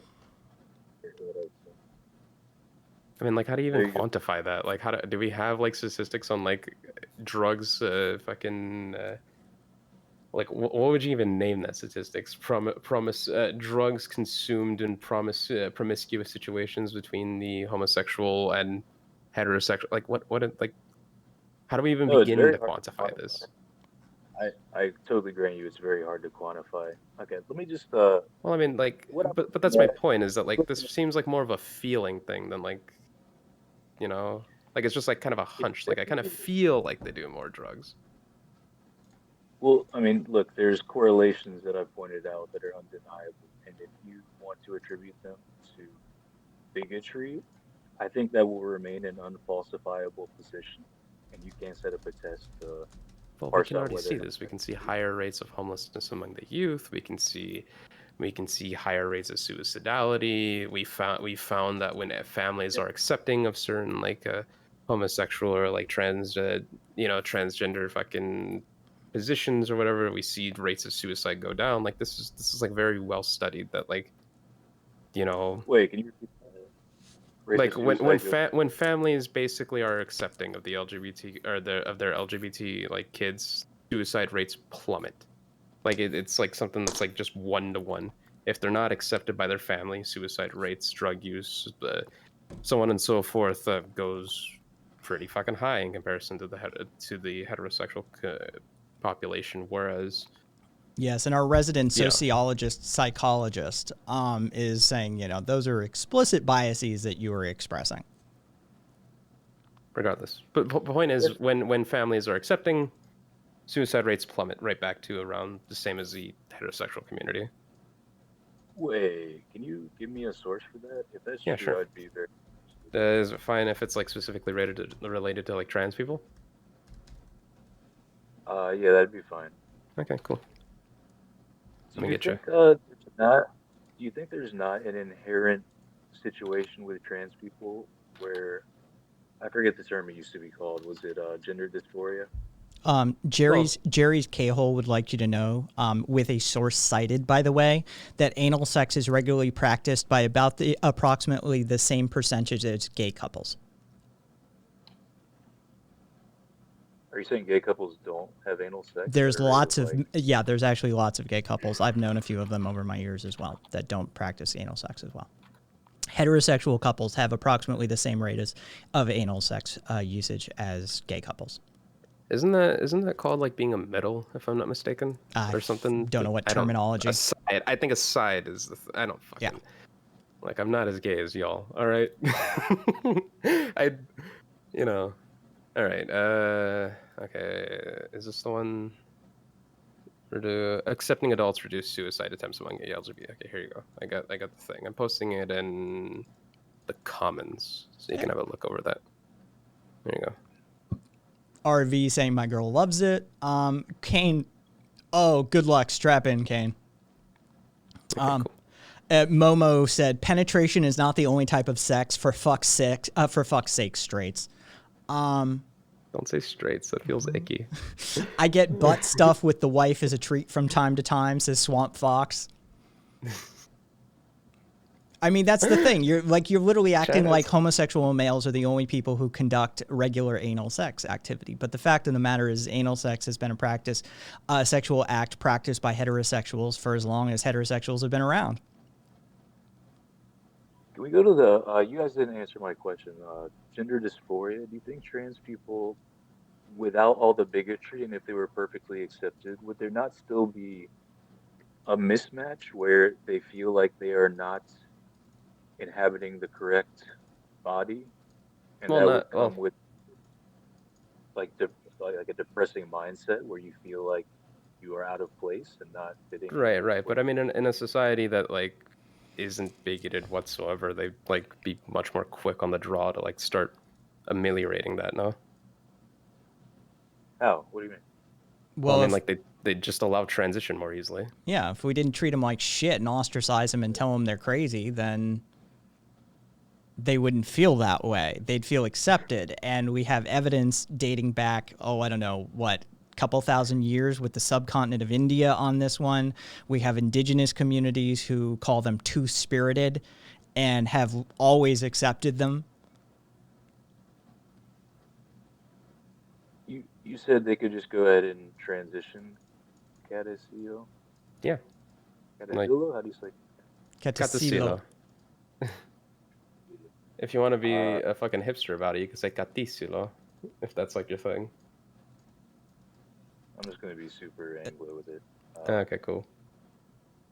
So I think trans people, I think it's unfortunate their situation. I wish they were not mismatched, and I wish Mm-hmm. they felt really good in their bodies.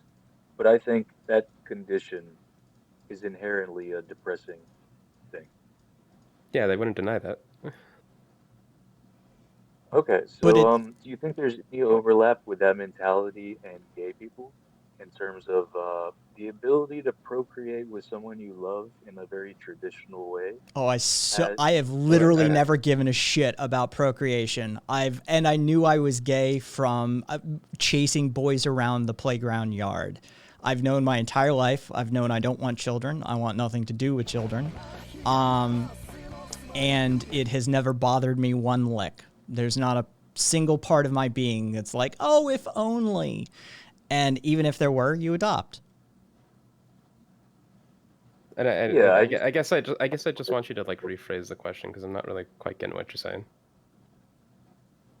uh yeah, Milo Yiannopoulos went off on a rant Oh, one time. fuck Milo Yiannopoulos. Fuck him 8 ways Okay. to Sunday. I don't really like him either, but I did hear him say this, and I want to hear your response to it. Okay. Is that there was something innately depressive about his condition, and he would like to feel totally fulfilled and do the traditional thing. See, he is a I mean, victim of like- social programming. Society has set up a series of expectations for him that he feels he has failed to meet. And that is the Oh, okay. origin of his depression.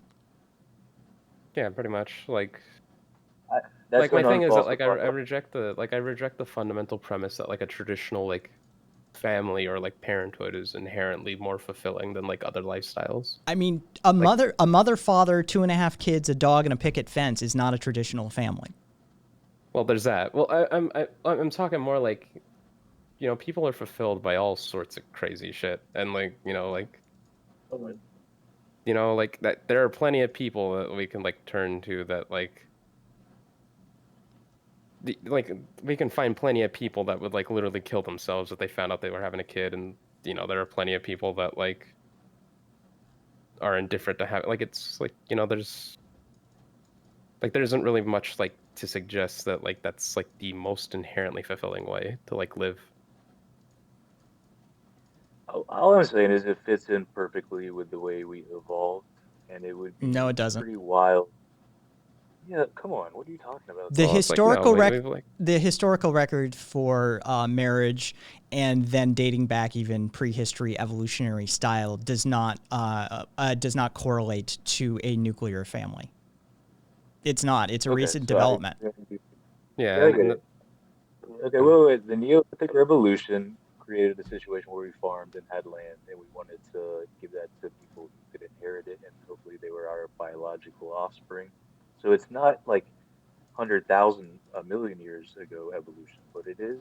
Traditional a marriage. society. Traditional marriage was Fair was an arranged business contract between two families. Rearing of children was seen as a communal act. To some extent, it's not like a super atomized, isolated nuclear family, but it was a community.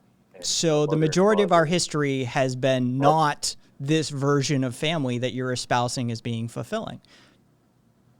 Majority of our history. Are you going back 100,000 years? I'm going back the entire thing, period. Okay. It's just I mean, not. This is a recent development that you're advocating for as this sort of fundamental core fulfilling entity within our socioeconomic system. It's a recent development. Yeah, the last 10,000 years. The No. last 10,000 years. And No, in the last 10,000 years, what marriage has been, when there is marriage in that time frame, because it only comes after further on into the 10,000 years, what it has been is a business arrangement between two familial groups, and through that entire 10,000 years, child rearing is seen as a village or communal act. yeah. And you can see this in indigenous it's- societies to this day. You can see it in the historical record and the contemporary record for Africa. I don't really disagree with you, and I think the dream is to have a unified community, and you are a mother and father with your offspring, but everyone pitches in. You have neighbors and extended family around you. That's So- the dream, and that's the most fulfilling scenario. We've gotten way away from that, like now. So today. knowing that's why it's knowing not that fulfilling. gay people have always existed, and that rates of homosexuality exist within the animal kingdom, and not just incidental homosexuality, but dedicated homosexuality, as seen as evidenced in, I think, 43 species thus far cataloged by biologists. And knowing that homosexuality is a constant phenomenon throughout the human historical record, we've always been a member of those families. We've always been contributory to the society. How would we not feel fulfilled? How would we have not found our place in society along that way? Well, I mean, let me say this. I think conventionally attractive people feel more fulfilled and able to find desirable mates than non-attractive people. Those people do the best they can, and everyone does the best they can. But the Right, more but you like, fit that Chad and Stacy role, that like super prototypical ideal human, the more fulfilled you are. That's what I would guess is how it works. see, but the thing is that like what constitutes like conventionally attractive has like been socially constructed like and reiterated upon like so many times through history. There isn't a like coherent like Ubermensch Not like throughout really. history. And Not yeah, really. beauty standards change from society to society, time to time, plain and simple. Yeah. That's Yeah, a like for social example, construct. yeah, for example, like in ancient Greece, like small prepubescent boys were considered like the apex of beauty. It's not a good thing, but like, you know, In just in Victorian times, it was fat, pale women. yeah. Well, thick and chunky and soft. Yeah. It doesn't Point vary is, that wildly, honestly, though. point is though, it's like it doesn't really seem like biologically rooted. It just seems like people just like what they like, and like what society decides what they like is just mostly arbitrary. And rates of fulfillment as an individual are intensely personal. And given that most homosexuals already have an experience of being an edge runner on society anyway, we're usually pretty good at finding our self-fulfillment, sans societal input. Right. I mean, and yeah, That's like Ace good. brings up a good I point. hope Like beauty that. standards changed in the same culture in a matter of 10 years. And like, yeah, like look at like how much different we dress from decade to decade, or like what hairstyles are considered like attractive, or even like what body types are considered attractive. Like I think like back in the 80s, like super uber Arnold Schwarzenegger looking guys were probably a little bit more on the up and up, and like nowadays it's like cute little like e-boys and shit. No, it's not. It's Yeah, it really not, is. dude. If you no, listen. So listen. You take that cute e-boy with the nice face, and you give him a lean, muscular, not like bodybuilder Have you body, seen but K-pop? very athletic body. Have you? Yes. Right, but Girls like are not, that is not like the ideal that you would aspire to No, it's. attract the maximum number of girls. I grant you Aw. they have like I'm sorry that the e-boys and the K-pop guys are pulling it in faster than you, but I mean, don't hate on them. The fact of the matter is it's putting the work in right now. yeah, like wait. Have you seen the there's like a YouTube channel called Photoshop Surgeon, and he photoshops faces into like a very universally attractive physical mold, and everyone has approximately the same. You see this in celebrities. You see this in Justin Bieber and like Miley Cyrus. Their faces look very similar just because the symmetry and the facial harmony is so similar. But there's kind of a golden cast that you can put your face into, and if you were to suddenly start to look more in that direction, I guarantee you, more people would find you attractive and you would get laid more. right, You're but saying it's again, not. but again, But like your all of that. point all goes back to Milo Yiannopoulos saying that he was unfulfilled as a homosexual, which didn't hold water for more than 0.3 seconds. Wait, I mean, you dismissed it, but I can dismiss your dismissal. You didn't really provide a There's strong 85 rationale. people in chat that dismissed you as well. Okay, you're following who subscribes to your way of thinking. No, the That's fact of the reason. matter is it literally doesn't hold water sociologically, psychologically, or just common sense wise. You're taking somebody who is someone who has known disturbances in their psyche, and utilizing just them wanted- to attempt to prop up some sort of position that you've pivoted on 6, 7, 8 times. Right. Wait, I ask mean, me a direct question. Ask me a direct question. See if I pivot. I'll answer any question you ask. I don't pivot. Chat wants to know if you're from the Bible Belt. I'm not. I'm from Florida. gotcha. I'm not religious. Okay, Kai, you got any Hang you got on. a question? Hang on. I'm trying to catch something in chat. It's moving too quickly. Yeah, I saw that. There we go. Duffy no, Duffy. Nope, not that one either, Swamp Fox. Yeah, that one's not easy. Ace, Those aren't good. yeah, we have a resident sociologist, psychologist. Ace, jump in chat. Have fun with it. I mean, nothing they've said has held water yet, but... And yeah, Swamp saying that, Panhandle, Florida, that's where I grew up. It's basically the Bible Belt. Yeah. I grew up on the East Coast, like by the beach.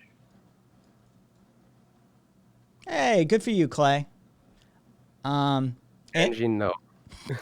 Well, there is a disproportionate rate of consumption and viewership based on certain biases. So it is a valid question, but we won't ask. Hey, Ace. Ace-chan. Wait, no, that wouldn't be Hajime. That would be fucking Hajime Mashita? I'm trying to remember which one is like a long time no see. I don't hear you, Ace. Just so you know. Ace is Hi, I'm sorry. I'm Oh, here now. I don't got my headphones in. I had to put it on speaker to hear you guys. All right. Nice. Oh yeah. Fucking. I have literally fucking. The Bible quote thing in my cheat sheet as well too. Betray. All right, Ace. Have fun as sociologist, psychologist. Please don't blow up on him. Oh. I What would you like to ask? You said you had a bunch of questions. So let me start by asking you. I want you to go ahead and I want you to close your eyes for a second. You don't have to literally do it, but for the sake of humoring me, close your eyes. When you think of a doctor, what is the first image that comes to your mind? An Indian gentleman. Okay. Now, what is the first image that comes to your mind when you think of a scientist? An old guy with wispy white hair. Oh my God, you're thinking Back to the Future. All right. All right. Female characteristics, okay? So I don't mean her body, what she looks like physically. I want you to think of personality traits that you identify with a female. What are at least the first 3 that come to mind? Yeah, nurturing. I mean, if we want to go through the bifurcation of male and female, I'm pretty. I think it's a healthy bifurcation. I think the differences are important and good. So all the things you would think I would think. Don't assume. Nurturing. Don't assume. Nurturing. You got nurturing and what else? I'll just go full into it. Emotional. And, Okay. And what? Feminine. I don't guess that's a psychological trait. Soft, caring. One of those. Okay, I get what you're saying. They're more welcoming, more warming in a sense, more compassionate in a way. Now, what are at least 3 masculine characteristics that you think of when you think of a man? Logical, tough, and resilient. How's that? I'll just play totally in the stereotypes and say I agree with the stereotypes if you want. Okay, so you agree with the stereotypes. Now, when you think back about the stuff that you watched as a kid, so like for instance, when you mentioned the scientist, first thing that came to my mind, the way that you mentioned him, remind me of Back to the Future. When you mentioned the doctors, what are the doctors that you typically see being displayed on TV? They're either going to be quote unquote Caucasians, or the really smart ones for some reason come from India. It never ceased to fail. When you think of feminine characters, you pulled those from TV things that you saw. And I'm just using media as the basis. If you go back and you look at any of the female characters you watched when you were, just say, junior high, they probably meet those characteristics, generally speaking. Males, the same thing. I don't know what your age range is, but I'll use, for instance, Saved by the Bell. Saved by the Bell. When you look at Slater, he literally matches up to all those characteristics you just defined. What you're looking at, these are all biases. These biases have been instilled in us, and not just in America, all across the country, from the time that we are little. The biases that you were displaying earlier when I came in the room, these are instilled in upon you. So a lot of your thinking, and it's not your fault, there's nothing wrong with it. I'm not forcing you. But you have biases built in your brain, and you have to take a moment to stop and step back for a second and realize, you know what? Let me not assume they're all this way. So speaking specifically on transgenders, Listen, wait. Can I just cut you out right there? I don't assume they're all that way. I think there are shifted bell curves, and at the extreme ends, you have participants on both sides that can exhibit wildly uh, extreme behaviors. You can have very tough women or very compassionate men. I don't try to judge a book by its cover. I just realize that societally, it's going to tilt one direction or the other statistically, and in aggregate, you're going to see patterns emerge. Do you agree with that? Do you think it could be you're biologically safe? beating me to my punch. You just base Okay. societally, right? Who controls society? Who decides what we see and what we're exposed to? These curves that you're You think, talking about. you So think you it's beat me to my biologically safe? punch. The curves that you're talking about, those are forced towards us. So kind of like Kai and Kat were saying earlier about what kind of boy is in fashion right now, even though you don't see it because maybe you're just not on those particular platforms, or maybe it's just not something that you pay attention to and you scroll past. That is the version Let me of tell you. beauty for a male that is being pushed right now. Yeah, I know BTS. I have a Korean friend, and I've been to his Korean barbecue with a lot of people who grew up in Korea, and they talk about BTS, and they're like, these are people who, I mean, they are older people, I grant you, but they don't understand what's happening, and they think, I mean, it's everything in their society has gone on a wildly different direction than it has for a long, long, long time. They're copying American boy bands to some extent and creating their own, but being very out there with that. I understand BTS is very popular. I'm not denying that, but I also think, I mean, talk about societally influenced and like what you can do with culture and just some measure of propaganda. That's a strong term, but that's what I'll go with right now. I think you can influence young people to see that kind of stuff, and if they see it and they recognize how famous and awesome they are, and they're told that constantly, they start to believe something like That's that. exactly what goes. That's exactly what happens, and this happens in all cultures. So, especially when you bring somebody from another culture and bring them into America, they go from, first off, they come to a country where we damn near force them to forget their culture. We're really big on you need to speak English, you need to speak English, you need to do things, which is really sad. Yeah. But in no matter what culture you go to, whatever is their main source of quote unquote, in a sense, media, that is the norm that is pushed. That norm changes over time in every culture. So, like I said, so you know what these boys are. That's great. But you got to understand that right now, that is what's being pushed out, and especially to younger generations, as the standard of beauty. Whereas, and I'm going to go ahead and I'm going to explain my age. I'm not going to lie to you, I'm 37 years old. Growing up, our standard of beauty was supposed to be Zach from Saved by the Bell. It was Johnny Depp. It was Brad Pitt. It was Tom Cruise. Those were supposed to be the quote unquote standard of beauty. Now, if I go and I It's talk also to my like, sister, who's only 21 this year, she will give you a whole list of people. I'm sitting here going, who? What? I've never heard of them before. My little girls, who are only 7 and 8, their standard of beauty for a female is JoJo Siwa. And that's who they idolize because that's the media that they're being exposed to.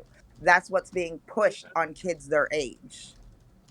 And this is all Yeah, I they're trying to agree with break that. down to you is you got to realize that yes, you have your mindset and there's nothing wrong with that, but you got to realize and open up that there's other things going on around you, and these biases change from culture to culture, from generation to generation, and there are things that have been going, for instance, gays. Okay, the homosexual community has been in existence for hellas. And yes, they married straight because that is what society pushed. This is what society said was required of you. This is normal. If you don't do this, it's like committing witchcraft way back in Salem days. Can I ask So they you, did that. what do you think with the nature nurture dichotomy with homosexuality? Do you think it is all nature, that is to say, like genetics, so you're born that way and that's the way it is, and environment won't affect it at all? I think it's twofold. I do believe that for some people it is a lot of your experiences and your exposure. There is studies that do prove that it is very likely that a chunk of the society, I can't give you the numbers because I don't have the papers in front of me from last year, but there is a chunk of society that will admit yes that they were sexually abused as a child, and it completely did. It changed something in their brain and the way they process things. But there are people that I've known since I was a kid that knew they were gay and will tell you to this day, straight to your face, no, I was never sexually abused. My family was either A, accepting, or B, never accepted it. There's people I know that their parents, when they finally came out, their parents go, honey, we always knew that. Like, we're glad you finally decided to realize it. So I do think there are people that are born that way, but yes, I will not deny the fact that a lot of us at young ages, we are very easily influenced, and with different triggers within our life and in our environment, it can push us over to that side a lot easier. Not that it wasn't always there, but that it becomes more of an option that we'd rather deal with than the alternative. I totally agree with that, and I agree it is both sides have an impact. And like, there's stories about people who go into jail and never had any homosexual impulses in their life and come out and find out they enjoyed it. They could have been with a woman and been fairly happy with her, but they like men as well. That's a spicy take, though. The abuse leading to homosexuality, perhaps, or like making people lean in that direction, and that's something I agree with. That's just hard to bring up in this political climate, and a lot of people don't want to hear that. Do you agree with I'll that? never. I have no problem with anybody that feels opposite, but yes, I'll always stand by it. Just because I just recently did a school paper on it, and I remember that there was a percentage that did experience that growing up. I myself, I'm a pansexual. Do you know what a pansexual is? I think just open to everything. Yeah, open to anybody. It does not matter your gender, your identity, your preference. I don't care if you are trans or anything. I love you for who you are. So I will admit that yes, growing up, I was that person that was sexually abused. And I do recognize that that may play some part in the fact that I am more open to other people besides just males, but I don't turn away from males. Whereas I have look at it as the a lot of people that become quote unquote overly sexually active or become sex workers are said to have been molested as children as well. Some of them run towards sex, some of them run away from sex. How those different things impact us has a lot to do with our genetic makeup as well as the way that our brain is wired and how it works. I was one of those people that instead of running towards sex after being molested as a child, I ran away from sex. So I won't deny that there is a good chance it might play a factor in pushing me more towards being open to, yeah, hey, I'll date a girl. Oh, you're transgender, I don't care, I'll date you too. I won't lie. Have not dated as many men, like cis men, as I have people of the other part of the umbrella as far as the LGBTQ community is concerned. Ace, So I'll never Ace, deny for it's the good possible. of the community, can we acknowledge that that's a statistically like single digit percentage that comprises the population? Thank you. I knew it was something small. Thank you. I knew it was something small. I just don't It's have the it's paper it's with in the me. territory of like 1.5%. Yeah, it's small, but there is, like I said, it's a small group. There is a portion of us who that may play that role, but a lot of the people, like I said, that I know, it's literally no, they knew they were the entire time, or even their family knew, but because we grew up in an age before it was okay and accepted, or at least in a sense tolerated to be gay, they did. They tried. They tried dating people of the opposite sex, you know, or they just didn't date at all, period. I'd rather bring home nobody than bring home somebody that I really don't even want to kiss. I can't tell you how many gays and lesbians I know that are what we call gold stars. They've never been with somebody of the same sex. um, I mean, the opposite sex. Whoop, that came out wrong. Platinum star cesarean section. Jeez. Yeah, we got all these terms. Hold See, on. yeah, platinum star. They didn't even get a vaginal birth. They ain't ever touched it. Oh, let my littlest one end up being a lesbian. I've- She'll be that. I've known one of those. Well, maybe. Squee. What's up, Squee? Squeeze here. Squee just resubbed. Nice. Like I think Squee's like backed up on subs. Like, Squee, I hope you're taking it easy, man.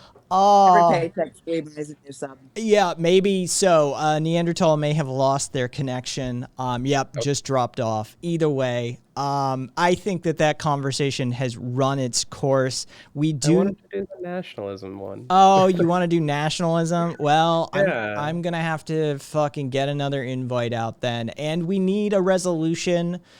Do we need one? Well, we need a resolution for fucking the bet, because there was Yeah, there was pod points wagered. We're not done yet. check your whispers. I'm gonna be straight up with y'all. I really just came on here to do the nationalism one. I wasn't ready for this one.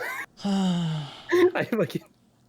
Swede wants to do economics. Look at all you motherfuckers wanting blood. I can do economic. Okay, look, I'm gonna be straight up with chat right now. I'm not ready to do a post-capitalism economics thing. A lot of my positions are privately being like reconsidered about like a post-capitalism economics. So it's like I'm not ready. I can't do it.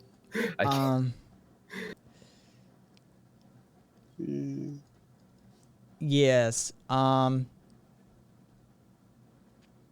Cellar dweller. Consequentialism equals what I said. Homophobic hegemonic mask. I don't know. I mean, all right, Ace. We're gonna migrate away from the socio-psycho territory. No, you're fine. I understand. Yep. So thank you, Ace, for bringing that level of thing in. Squee would like to debate whether bacon is the best meat. Apparently. Meat Tray says no. I am. All right, That Ace. is I will. objectively true. I will talk to you later. Apparently, Kat wants to do nationalism because that's a thing. that's an easier one, dude. I wasn't ready because Brisket. We've got conversation. Well, we can do two. The first was okay. So, Joe, what was the resolution you were looking for, and is it related specifically to that one, or do we need to set up a new one? Let me know, Joe. What was the actual question that I can pull? And we'll go with that. Yes, Yellow King. Well, anytime anybody fucking who isn't gay goes down the route of LGBTQ stuff, it always gets weird because they always get obsessed with gay sex. Oh, and by the way, for the purposes of capping off that entire conversation, can we conclude that homosexuality is more about who you love than who you fuck? Just saying. yeah, I mean that's the other, see my thing is that like I was trying to operate at his level. Like my original plan was to go like full like uber libertarian and be like people are just like free to do whatever the fuck they want, and I think that like society like doesn't have a right to like you know. So, yeah. Somebody give me the resolution for that. For the channel point wager. Okay. Okay. So Neanderthal, we need a resolution from you because I can't pull this. Have you had a change of heart on whether homosexuality has negative health effects, seeing as it was effectively debunked both by Kat, and myself? The life expectancy is lower, and you can't get away from that correlation. I admit to some extent that may be caused by bigotry and whatnot. I don't deny that, but in general, if I could just be born again, fresh, and choose, I would choose to be straight. So That's prediction kinda what result is nay. The nays have it. 90%. The 90% won. It was a 1 to 1.1 ratio. Whoever voted nay, congratulations. Whoever voted the most on nay, it looks like Premarital's got 71,844 channel points coming in on that one. Shit. Congratulations, Premarital. Let's go. If Joe, if you want to set another one up, we're going to do nationalism. So globalism versus nationalism. I presume, Neanderthal, you'll be taking nationalism? Sure. Can I define it real quick? Yeah, go for it. I would just say like the antithesis of globalism would be smaller government and more sovereignty over your government because your vote matters more if we're going democracy. But globalism, to me, is consolidating power into fewer and fewer hands to where the individual has much less power. But that's not. Yeah, it's like a. See, my thing is that I don't think, because the thing is that if you lower government, like if you make government smaller, then like wouldn't that like stand to reason that that would cause like more global interactions? We'd have like more migration between borders and such, and people would be more open towards like just coming together regardless of government. Well, I mean, do you consider the EU to be a lurch towards globalism and like all these countries are nominally independent, but they have laws made for them? Do you kinda see the way it's consider the United States to be that? Can you elaborate? Well, the United States is a micro example of the supranational entity that is the European Union. It's a series of federated entities. Yeah, As far as the states? Yeah.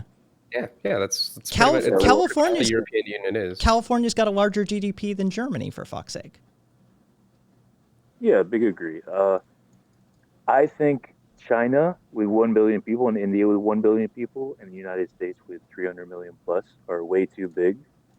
And ideally, and it's going to be bloody to make this happen in all likelihood, but ideally they would be smaller and we'd have more sovereignty. Right, but I fail to see how that would lead to like less global exchange. It would lead to more competition and more competing entities, which is, I think, ensures more freedom. Well, sure, but like my thing is that I fail to see how this is not considered globalism then.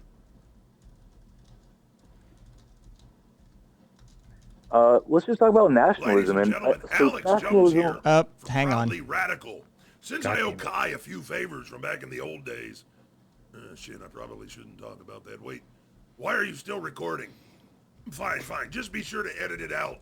Anyways, as I was saying, this is Alex Jones, and I just wanted to teach the proletariat a few things about anarchism. Anarchism isn't about chaos. In fact, it's quite the opposite. Anarchism is about the people. It's about solidarity and mutual aid. It's about removing unjust authority and hierarchies. We should all be anarchists. The world would be a better place. Now, I'm going to apologize again to all those parents whose lives I ruined because I'm such a douchebag. Jones, out. All right, Kai, this has got to make us even for that incident you helped me out with. What is that incident? We need a canonical answer. Oh, no, that's between AJ and myself. Remember to harass him about this, chat. Don't let him get away with it. So we need, okay, first off, there is no, like, this is the problem. There is no shared language at present for what globalism versus nationalism is. So, I mean, brass tacks, globalism is, we'll go with the Naian definition. It's the attempt to understand the interconnections of the modern world and to highlight patterns that underlie and explain them. It's associated with global, world-based global systems, be it economics or political interaction. I mean, that's what globalism is. Now, Nerdandertal, do you have a different definition of globalism that you're operating off of?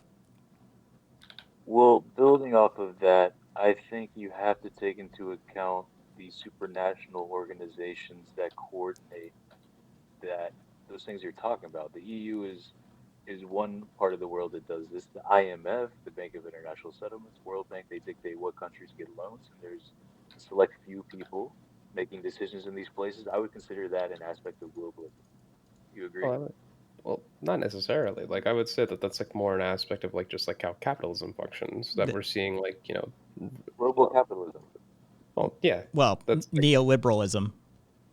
well, yeah, but like, you know, to simplify capitalism, like this just seems like what capitalism tends to do. It tends to, you know, have power accumulating into fewer and fewer hands. This is something like Marx wrote at length about in like Das Kapital. You know, this is much more like this just seems to be like the natural progression of capitalism, not necessarily. It's I don't believe it's like necessarily an indictment on like global solidarity or like being able to recognize that like our systems are inherently interconnected.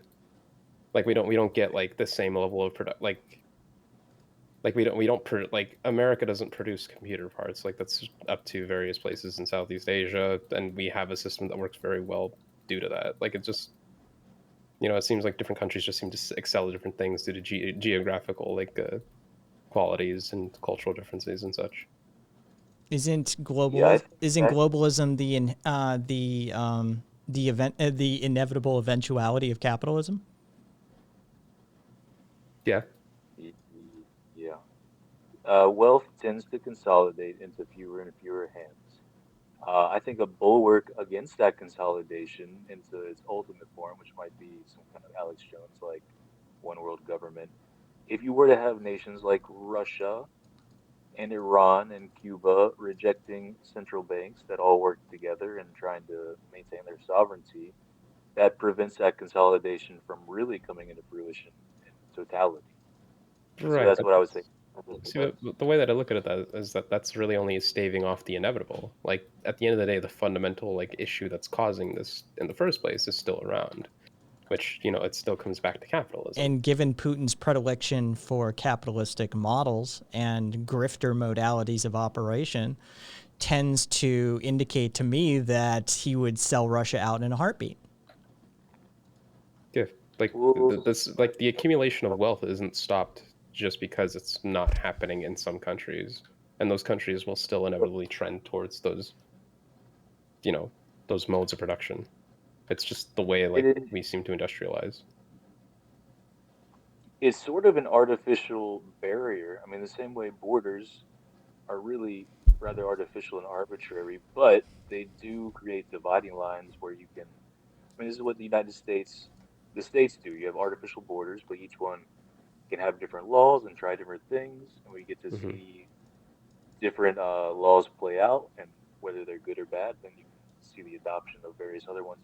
The more you erode those borders and embrace globalism and have entities, organizations that have power over many, many, many, many, many countries, and they can kind of enact sweeping changes over all those countries. I think that's a bad system, and I want to see more competition So should we and eliminate the nationalism. federal government of the United States? Not eliminate, but reduce, and I would aim more towards the devolution of So that power should we towards eliminate neighboring. capitalism, seeing as capitalism is driving that? No, capitalism is inevitable. It is the harness that puts our greed to work and actually So creates was productive outcomes. neo-feudalism. We Granted, evolved there's past that. Oh, so was feudalism. We evolved well, past that. So well, we're going into capitalism versus communalism now, right? all we're I would talking. submit. Yeah, well, I mean that's kind of like the position that you're taking, right? Like, what's your point? Like, it You're seems like you're you're arguing both sides of this aisle. You seem to be hedging your bets with a communitivistic position. yeah, like I mean, like to go back to the previous debate, like you seem to have like leanings towards communitarianism, anyways, with like your ideal like a view of like how families should operate in a society. Like the next step then would be like embracing that in favor of like capitalistic modes of production. No. No, so going back to you said we should evolve past it. I think So I think I subscribe in general more to our biological restraints being immutable, and like greed is one of those things, and to expect us in the next, I don't know, 100 or 200 years to evolve past our impetus for greed and wanting to accumulate wealth and secure our family and our legacy. I think that's so deep within our Yeah, genetic but code other that it's not. systems have harnessed that as well. Do you think that there's nothing beyond capitalism that can utilize that? Wait, can you elaborate? Well, feudalism utilized that drive for greed as a gain. Constitutional monarchism utilized that greed and quest for power as a system for gain. Yet we evolved past both of those. Why is capitalism special? Why is it any different? Well, evolved past that. I mean, capitalism in our system with a democratic system, we're trying We're not a to democratic balance. system. We're an oligarchical system as judged by multiple entities, including Oxford and Princeton. I actually agree. That's a good point. But our country and why people say America is number one is because we do have, the Bill of Rights that we Except we're more or not less number hold. one. Wait, can I just finish? We have a substantial amount of freedom, and we use capitalism to increase our material wealth. And we try to balance those things. I don't have a problem with that necessarily. And until we find something that is definitely better, I don't think it's worth experimenting and going off in a wild direction We know what's like the better. Soviet. The Nordic model has shown us that democratic socialism functions better, and you can restrain the market capitalism within a microcosm within your society. Yeah, and that tends to that tends to bear out like more community oriented like attitudes in society. People tend to be a little bit more they tend to be less individualistic, less alienated and such. They feel more invested in their labor. Like we don't even need to go like Like, off the I scale. We could can't just not bring this up. I think all these countries you're pointing to are going to be very homogenous countries. There it is. There it is for the win. Fucking who wants to bingo card that shit? I'm sorry, the homogenous fucking ethnic group shit. I'm sorry, so sock dem. Yeah, I got him back. We got multiple bingos in chat. The homogenous fucking population argument just doesn't hold water. It just Wait, doesn't. really? Yeah, no. You really think that? Yeah, no. Like what about like brown people is stopping like the states from embracing the same policies? Look, It is an you point to the inherently most. racist argument. I don't really agree with that. What I about think, what about Mexicans is preventing us from progressing our economy? Yeah, like Mexicans, black people, like what Wait, wait, how are they so like intrinsically different that they can't like wait, wait. are Okay, like let me build on this. The United States, we would like to be unified in the same way that maybe Japan or South Korea or Iceland are. And what is stopping that? I mean, we have organizations like BLM, and I'm not going to lean away from this stuff. I'm happy to talk about whatever you guys want to talk about. And I think homogeneous populations have certain advantages. I think that's undeniable. I think it's crazy to disagree with that. But BLM sees disparate outcomes in the black community, and they have grievances. And we have a lot of friction developing from that movement and ones like it, La Raza, with the Hispanic community. you, And you could at least they try to have. say it right. La raza. La raza. Sí. I'm not even going to try. I think that was. Come on, dude. Do Swede, it for the memes. Irish Swede, the resident economist and financial expert, says Schrodinger's Mexican, both steals jobs and is on welfare. Well, it's not even that. It's like I guess it would be like steals jobs and prevents like sensible progressive tax policy. I don't get like my thing is like I fail to see like Yeah, how what a part Mexican of is like yeah. I think it's we like- might agree with this. I think the powers that be, the very powerful people in this country, I think so divide then- and conquer is a real thing, Oh, and extremely rich people like Okay. to exploit differences between populations and turn them against each other. So it's and as not long the as they're poor- homogenous population, it's the oligarchs that are the problem. Yeah, I mean, I don't disagree with that. Well, you So just why did. bring up the homogenous population?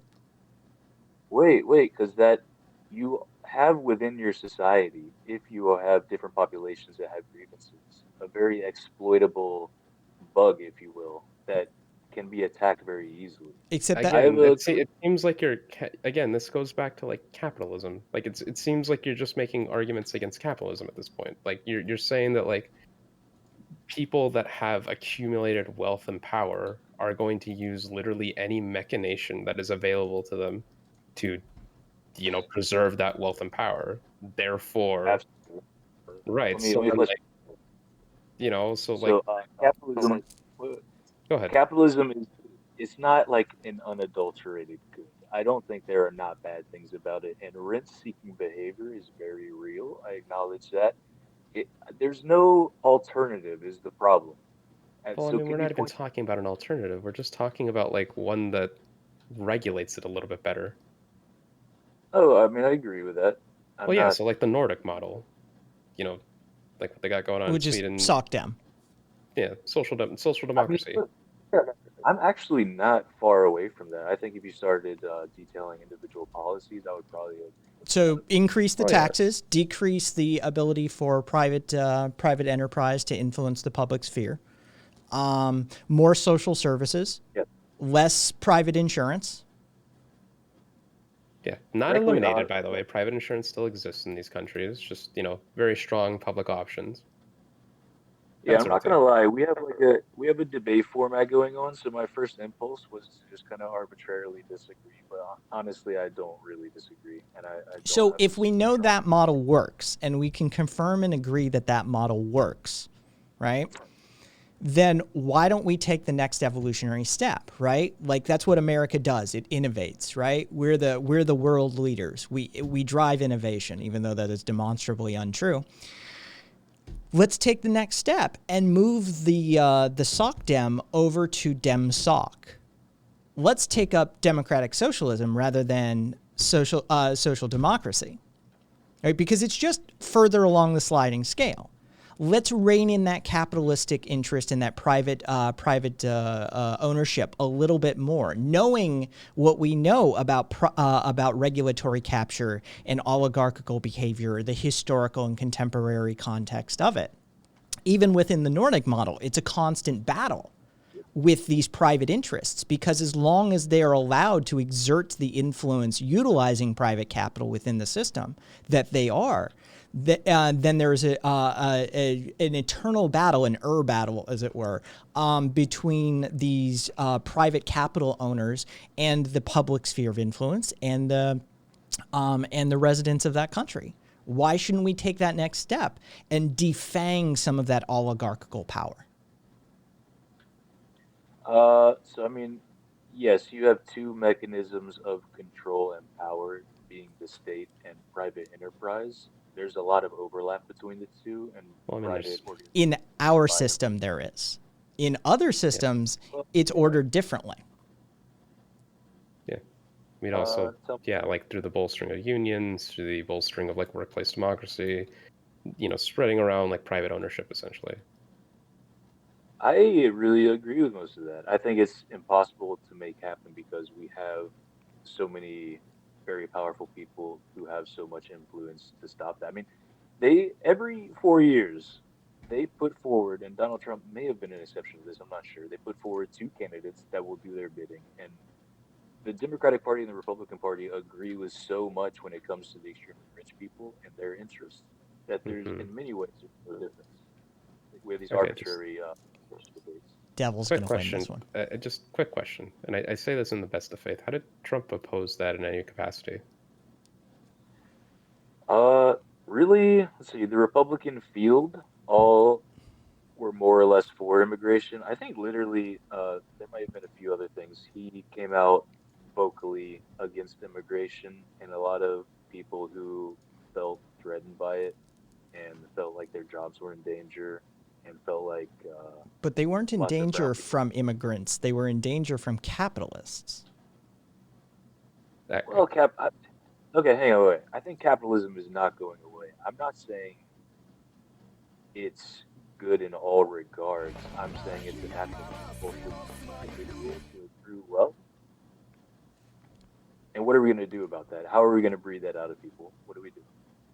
Well, it's not really a matter of breeding out of people. Like the only people that are actually like doing it are like an extremely small percentage of I the mean, population. you're not a capitalist. I mean, you may be. How many factories do you own? No, I don't own factories. And All like I right. said, I agree with Yeah. I Sasha in mean, principle. here's the thing. So fundamentally, I mean, the vast majority of the population, especially if you exclude boomers, if you eliminate the boomers from the equation, the vast majority of the populace is already on board with most of these economic reforms, right? It's about a capital and political class that rule this nation, right? So it's about political organizing. Mm, I Basically, mean, yeah. get asses out of chairs, get them in voting booths, and then other forms of activism. And at some point, either I don't. concession I don't happens. know. I don't know if it's voting booths. Let's try to detail this process. The next election that comes up, there will be several candidates put forward and given a lot of coverage by the media, and they will essentially select a small group of people that they trust that you can vote on. So how do we get a real outsider in there? That's the real question if we're going to cut through the bullshit.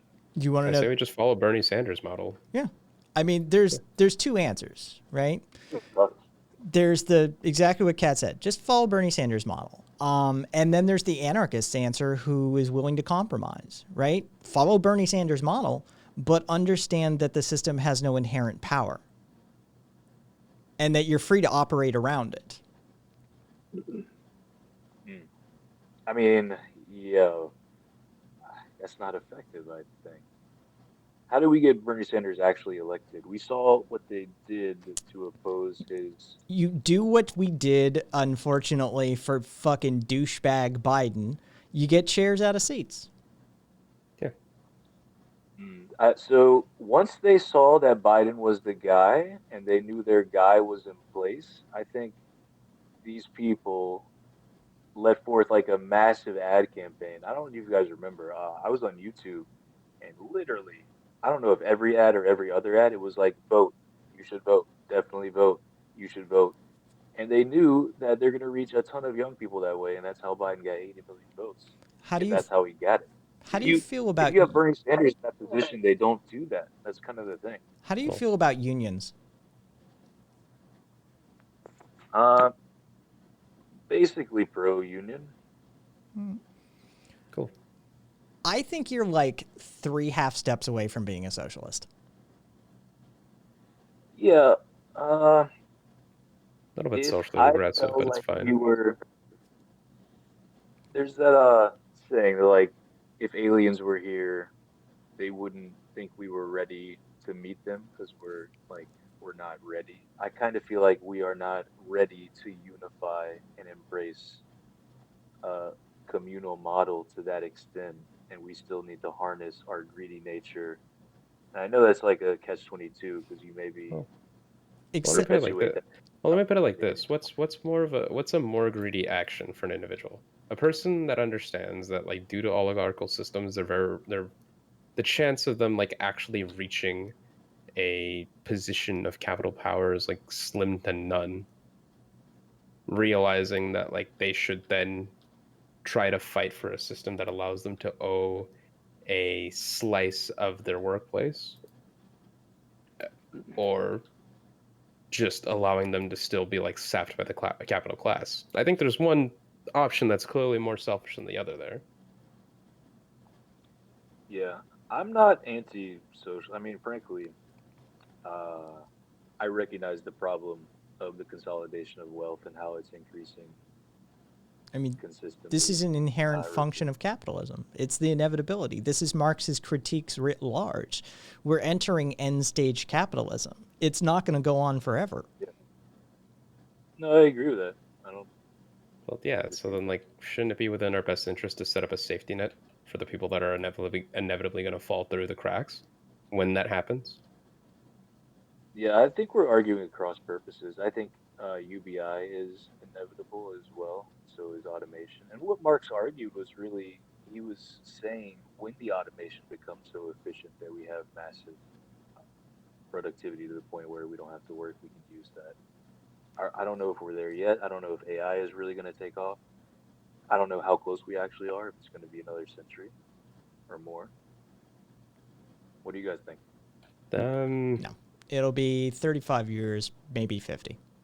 For general artificial intelligence, the likes of which a human consciousness is comparable, you're looking at 35 to 50 years. That's excluding quantum computing breakthroughs, which could turn that number completely on its head. There's no planning for that sort of thing. But that's neither here nor there. The fact of the matter is that the automation has already reached levels where mass amounts of people are being turned away. Capitalist exporting of jobs has already happened. The manufacturing sector was already gutted as a result of this. So we're already seeing those end-stage Marxian critiques take effect. That's neither here nor there. But the fact remains is that if we do recognize this set of tendencies on a nationalistic scale, what is preventing us from recognizing it on a globalistic perspective and extending that outwardly? What prevents us as the quote-unquote leading nation as number one, which I argue with 10 times out of 10, we are not number one except in a handful of things, not even a handful of things, and they're all bad metrics. What's to prevent us from taking that leading position back and saying, okay, as America, we're going to take that next step forward and we're going to lead the globe in this regard. We're going to join with you and fight for workers' rights, fight for the elimination of the consolidation of capital power across the globe. We're going to champion the communal aspects of our societies, recognizing that we are one global community. What is stopping us? That's a good question. One thing, I think all nations are still in competition with each other. I think. What do you think about China and their rise and their impulse to achieve more power and possibly more territory, and how we might act as a stop? I know this is a giant tangent. I don't really want to go on this tangent. I still think we're very selfish individually, and for us to enact that system of communal thinking, I think it might just fall flat, possibly. It's worth trying, and it's worth like trying to get people to think that way. It's just the Soviet Union thought they were ready, and they went for it. And if we go for it in the same way, They didn't. we could have effects. The largest transfer of land wealth into private ownership was conducted by the Soviet Union under Stalin's regime. Yeah, so that's what we're talking about with this capitalistic impulse is people, especially highly ambitious people who are power seeking and ascend through government, they want more, more, more. That's not going away. There are a lot of super greedy people and ambitious people who are just super power hungry and will do that kind of thing over and over. And for the more apathetic, less ambitious people to get their way over them, we have to like embrace that ambition to fight it, don't we? Otherwise, they're just gonna outcompete you and maneuver you. I would point you for a little bit of self-promotion. If anybody wants to drop it in chat, you can. It's my Anarcho-Syndicalism 101 essay. Thank you for the follow. Totally forgot. Basically, what you need to do is implement a methodology of incrementalism because you need to migrate people. Link in chat for those that want to read it. That's one, and also tent poles, tent poles. We're up against two things, right? Well, we're up against three things. We're up against what's called a poverty of philosophy. It's a Marxian term, but I don't use it in a Marxian sense. Basically, the things that you need to know, were denied you. The methods of political organization, the philosophical underpinnings, the economic underpinnings that you need to know to fix this system, to actually become active enough to attempt to fix this system, were denied you. Not only were they denied you, they actively taught you misinformation along the way. This is one. The first key tentpole is the poverty of philosophy. The second one is the financial hamster wheel. As long as they can keep you on that financial hamster wheel, then they can continue to deny you the intellectual elements that you need to free yourself of that subservience to the system.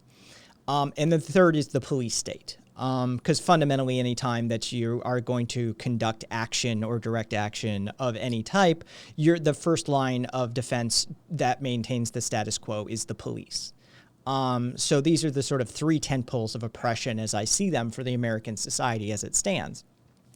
But to help rectify that first poverty of philosophy issue, there's things like my Ann Sin article on anarcho-syndicalism, which is a first step.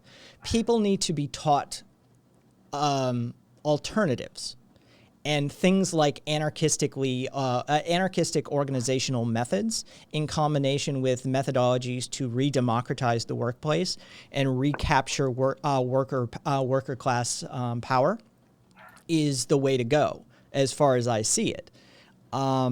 So as an anarchist, the thing we hammer the most is education, education, education, and not like state mandated education. We can fix that later. This is about education. It's about sitting down and having the conversation within the community and saying, look, there are other methodologies to end run this sort of thing. And worker oriented or worker owned co-ops, unionization, these sorts of things are a good way to disrupt the capital class ownership of, a private ownership of the means of production. Because the fact of the matter is that if we had worker-owned cooperatives rather than capitalistically owned private entities, do you think they would have shipped those jobs overseas? Do you think they would have willingly given up their jobs and said, like, yeah, you know what, let's ship that to Bangladesh? No. They wouldn't have gutted their communities that way. And you can empower the individual using anarchistic models of organization. And so education, education, educations. Do you think worker-owned will work in the future? I do. I mean, I kind of have to, Red Thoughts. Like, I kind of have to think that. I think that there should be more public land trusts utilized as well at the local level. I think that we should start capturing local municipalities as far as the electoral groups go, and implementing things like land trusts. And when pieces of land come up for development and purchase, we step in with public land trusts and purchase them. I think we can undermine the banking and financial system by implementing public banking methodologies. See Sunshine Banking and SOEs. State-owned enterprises you can implement via that methodology. I don't think mutual aid networks are ready to pick that up. But I would like to see a mutual aid run, banking system. You can definitely have, credit banking and stuff like that on a mutual aid level, but you're going to need a state-owned enterprise for something like that. Co-determination laws. Hey, Exol. There's a whole host of these methodologies that can work both in tandem with electoralism and sans electoralism by working around it simultaneously. And it's just a matter of people need to be taught these methodologies first because they were actively denied them. Okay. I agree with what you're saying. I think you make a lot of sense.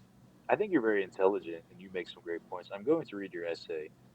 Especially, I agree with the financial hamster wheel and just the fact that our system runs on debt and there's more debt than actual money in the world or currency in the world is just the definition of insanity. I have big problems with achieving your goals, which I think are very admirable. And that's a general apathy in most of the population and a lack of agency. I think if we actually could get everyone motivated to do everything you're doing and to work very hard without making lots of money, this would work beautifully. I think what we see right now is we see people with a lot of agency and who are on the ball and get there first. They leverage that into making more money because they can. Because instead of working for the greater good, they're thinking of themselves first. And that's such a natural tendency, in my opinion. And that's going to happen over and over and over. That's what I think. Duffy has a point that you don't need money when you have the resources needed to succeed. Thank you, Hable, for the compliments. And yes, Irish customer-owned banking as well.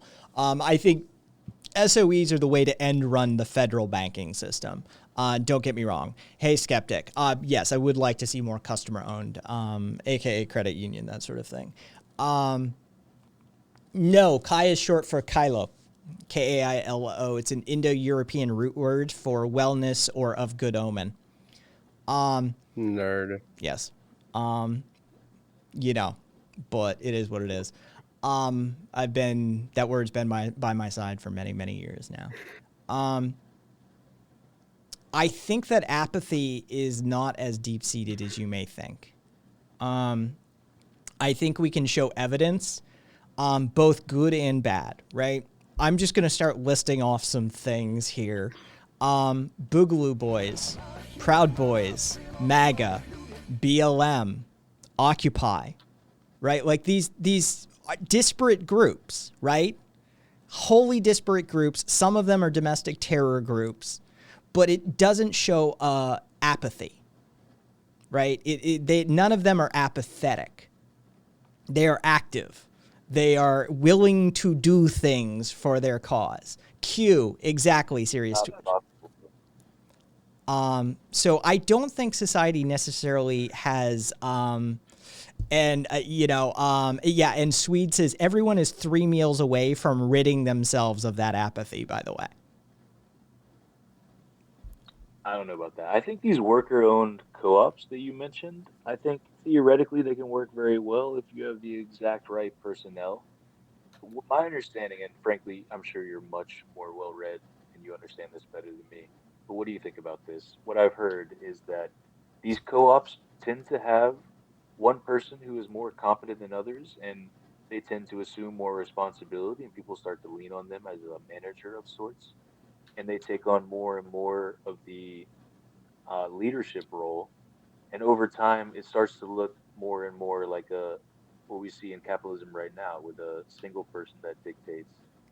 I mean, that's not from my experience. I've never seen that tendency. I mean, there are, I'm sure, instances where that may have occurred, and life is full of variations, nuance, and that sort of thing. I wouldn't make a blanket declarative statement, but the truth of the matter is that worker-owned and operated cooperatives, when measured by a series of metrics that you compare against the standard capitalistic hierarchical model, outperform by leaps and bounds. The standard failure rate is much higher amongst hierarchical capitalistically owned standard business models. They tend to fail within the 3-year, whereas worker-owned co-ops tend to survive past the 5-year mark. They weather economic downturns better. They do mass layoffs less. General worker rates of happiness and contentment with their job are higher in worker-owned operated cooperatives. So, I mean, across the board, they seem to be better. And I mean, without the C-class and all of that sort of bullshit, they tend to make more as well. They tend to be more profitable for their workers. So, and I mean, we're missing. What is happening that we don't see them so pervasive in our society? Cooperatives actually make up 30% of the global economy.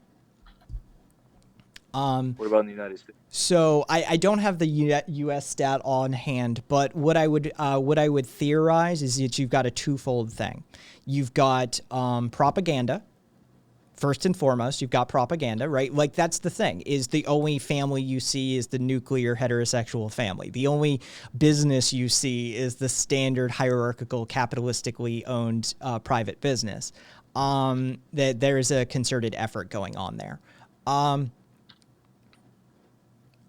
Yes, skeptic. They're also known as credit unions, customer-owned banks. And then 2, what you also have is active, shall we say, embattlement.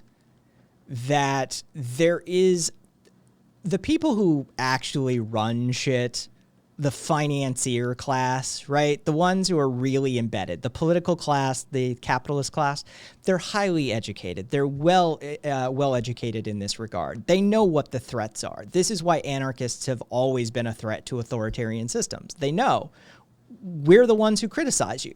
So that's why authoritarians are the number one threat to anarchistic systems, because we're the threat to them. So vice versa. Worker-owned and operated cooperatives in a neoliberal hyper-capitalistic model that is obsessed with an oligarchical top-down system are a giant threat to them. And so you better believe that they're going to take a combative stance towards them. I agree with that. I can see that for sure. Let me propose this to you. I think every military has a very strict hierarchical formation. Is that Which one? Well, I'm sorry, what did you say? I think every effective military has a strictly enforced hierarchy. The Black Army I would think disagree. Oh, and the United States military would disagree too. Most of their field operations use a hierarchical organizational structure because they don't have time to run commands up the chain when they're engaged in active combat. Okay, but when push comes to shove, if up the hierarchy gives an order, you have to follow. Maybe they leave. And to the discretion. anarchistically organized Black Army of Ukraine, as organized by Nestor Makhno, who went up against the anti-Soviet White Army of Russia, would disagree as well. Man, I mean, worldwide, the superpowers don't care about that. China and the United States don't care about that. They embrace the hierarchy. Well, No way to- they embrace a mixed model, actually. I mean, they each have a commander in chief, essentially, right? Yeah, that's the part of the mixed model. But when push comes to shove and actual activity is taking place, they all use the more efficient model. Well, I agree. If you don't have time to relay messages through 12 layers, but the operation and when it gets put into motion and it's planned out, you have a top of the food chain. And I mean, if we talk about planning and operations at like the Air Force level, all command briefings are actually given by a fellow pilot when you do a sortie. And so the mission briefing and coordination is actually done by one of the fellow pilots, and that's who's going to organize the whole thing. And when they're out in the field, it's a hierarchical organizational structure. The most efficient modality of operation is actually a hierarchical organizational structure, and there's multiple DoD documents supporting the hierarchical organizational structure, especially for field operations. I mean, couldn't you say our capitalist structure, when it comes to factories, like the factory manager has autonomy until he speaks to the owner or until the owner issues a diktat that you have to follow? Like, you have sovereignty in your tiny domain, but if a big decision comes down from the big boss, you have to follow it, right? That's Same with our hierarchical. Yeah. And it's But, highly inefficient, and it's inherently oppressive. I agree. I also think it's inevitable. Except it's not There's an this thing called the inevitability. Pareto. The indigenous cultures of the world disagree highly with this inevitability. They're still utilizing hierarchical organizational structures, anarchistic organizational structures, and federation of anarchistically organized structures. See the Iroquois League on this sort of thing. I think you make my point, though, in that they get outcompeted by the people who more strictly adhere to the hierarchy. Like, where are they now? It wasn't the hierarchy that benefited them in that fight. Okay. You're It's attributing coincidental that it's that system happens to use that. If I created, let's use a veil of ignorance for a technique, right? What is that? What is that flag? I don't know what that is. Let's say that I created two equally powerful armies, right? Same weaponry, same resource set. The only difference is that one operates in a hierarchical organizational structure and one operates in a hierarchical organizational structure. That's the only difference. They have the exact same resource set. I is plead ignorance. Can you define a little bit the heterarchy? hierarchical is the opposite of hierarchical. So you're familiar with a hierarchical organizational structure. It is a vertically integrated structure. The man usually is a man. The person on the top has the command of everyone underneath of them. They are all subservient to that top position. A heterarchical organizational structure is a horizontally organized organizational structure. So answerable to each other, but transparency and integrated at that level. Now, utilizing this veil of ignorance philosophical technique, what we come to the conclusion, if we go by the DoD's own standards, is that there's actually a probability leaning towards the hierarchical army coming out on top. How do they coordinate? And with the big movements, does every person have to be involved in every decision? No, they don't necessarily have to be, but they could be, depending on how you organize your structure. But you don't necessarily need to do that. But the way it works is that they would all be volunteerist, right? Like, this is right out of the gate. They would have to be volunteerist, unlike our structure, which, contrary to popular belief, our system is not 100% voluntary. It's voluntary upon entry with coercive societal elements to boot. But once you're in, you cannot leave. It's not that simple. Oh, goodness. Yeah, it's not that simple. They own your ass once you sign that paperwork. If China can conscript, 10 million or 100 million soldiers, aren't you just like totally fucked if they don't give two shits about whether you have to volunteer or not? And even if they are, I mean, wouldn't that be true for our system ultimately, no matter what the organizational structure is? They got more people than us, period. It doesn't matter what your military is organized like. Yeah. Right? If that's the argument, if China has more people, well, China has more people, period. That's just a winning argument every time then. I mean, more in history, I'm thinking about how groups outcompeted each other, but it's a little bit irrelevant how many foot soldiers you have now. I'm still so confused how the hetero group. It's extraordinarily. Here's how I would find your local or find the closest anarchistically organized cooperative, like workers' co-op, right? That uses a hierarchical structure, and join up. Because there's two types of people I've found in this world. There's ones that can get there via theory, and there's ones that get there via experience. Some people are a mishmash of the two. But for a lot of people, especially when you're brought up in our system, it is extraordinarily difficult to understand how this could work. And I would point you to something like consensus decision making, cs.kaisthings, K-A-I-S things.com. And on that sheet under the anarchism section, you can find a tab called consensus decision making that will explain it. But imagine a system of decision making where every single person gets an absolute veto. Any singular person involved in the decision making process can say no. And it restarts the decision-making process. Now, consensus decision-making is actually shown to be a more effective methodology of implementation of group decision-making. And to most people who are brought up in America, you immediately start thinking, how the fuck does that even work?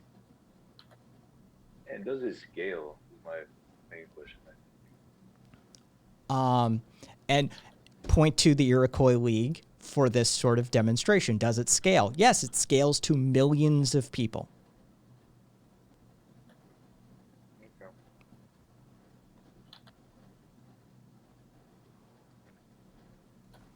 And for those of you wondering what the significance of the Iroquois League is, it is the model that we stole for the United States, but left all of the good shit behind.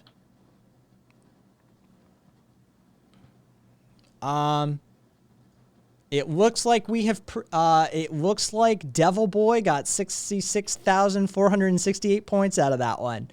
Also, we have there's numerous examples of it working within societies.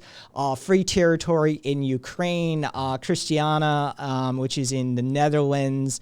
Paris Commune, though, they got that was a massacre. The French military rolled in there and fucking the streets ran red with blood. There's no denying that one. That was full-blown military invasion.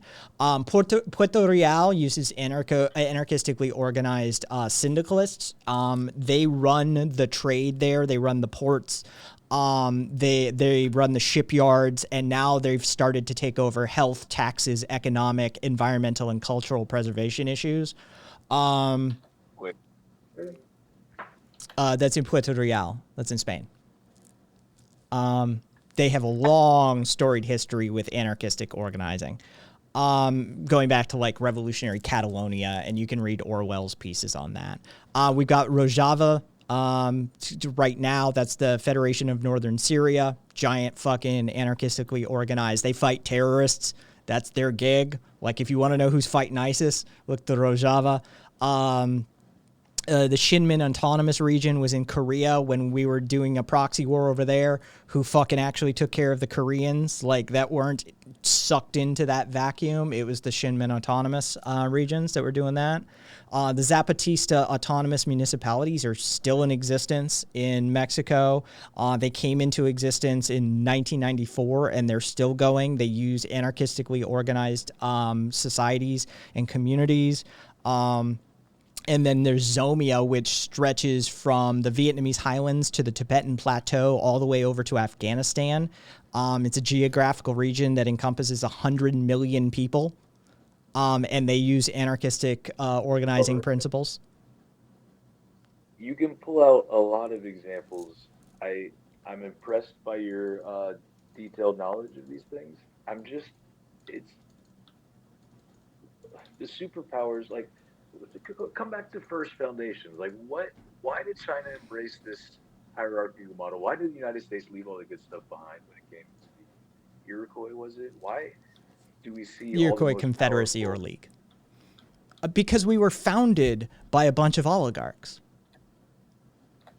Yeah.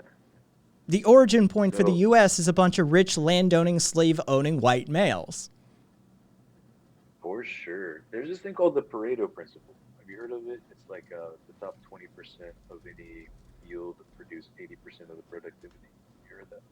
Yes. It's the 80-20 rule. I think that's how these things basically come into fruition is, like I said before, you have some extremely ambitious, competent people who begin a project and take leadership over it and use it for their own good. I mean, I think these people exist in the world. And for us to see the society you want to see, we would need them to sacrifice their personal wealth and well-being for the greater good of other people. And continually and inevitably, we see the most powerful, ambitious people focus on themselves and increase the power of their friends and try and secure their position of power over and over and over. This is like the oldest story in the entire world, and we can't get away from it. Well, but it's not a battle that's won. It's not a war that's won. It's a series of battles that you have to continue to fight. And that's where Americans really lost the plot. Is Americans think that, like, oh, we won. End. That's not how it works. It's how it's never worked. That's not how it's ever worked, right? Like, there's always a next king. There's always a next priest. There's always a next oligarch. There's always a next somebody.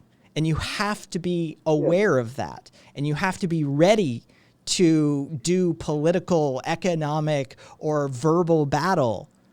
You have to take to the salons, the streets, the pubs, and you have to address these topics of the day. I admire that. That's useful. Oh, go ahead, man. Oh, I was just going to say that, like, for example, capitalism took, like, several hundred years with, like, several hundred experiments going on to, like, actually bring itself about. It wasn't like a one day there was a king, next day there were mercantile like traders. Like it was something that like took place over and over and over and over again. Obviously not cleanly each time. Good night, atheist.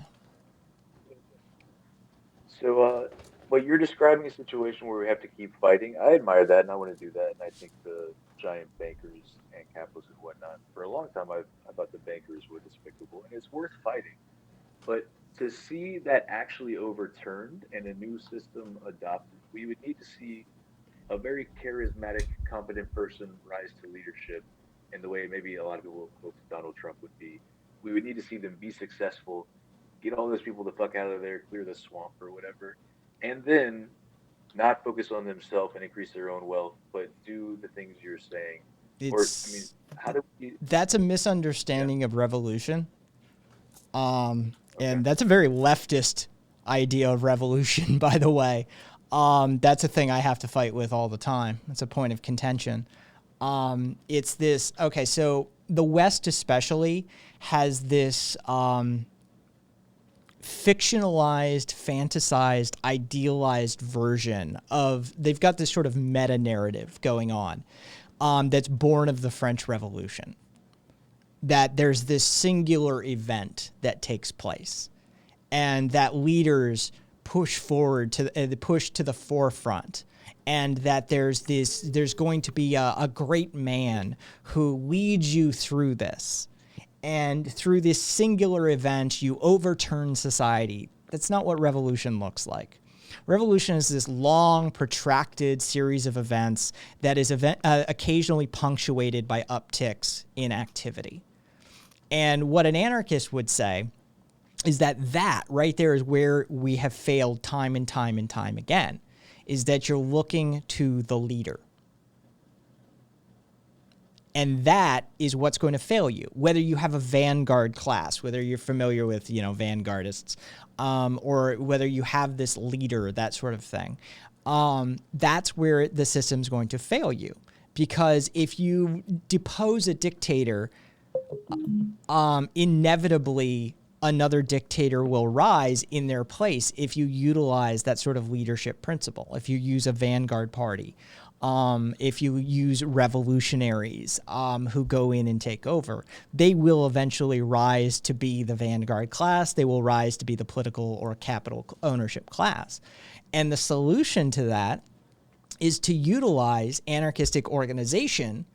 That way, the sovereign individual is the foundational unit of the society.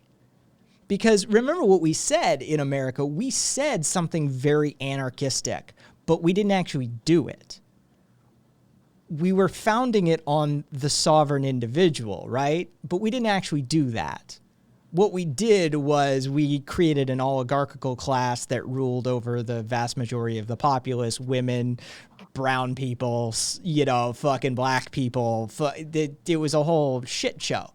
But if you actually utilize that as your organizing principle for your revolution, which is this, again, remember, long, protracted, can span generations, series of events that are punctuated by upticks in activity, then you could stand a chance at upturning that system. Because again, it's not one singular thing. It's not like we need to depose Congress and put in new people.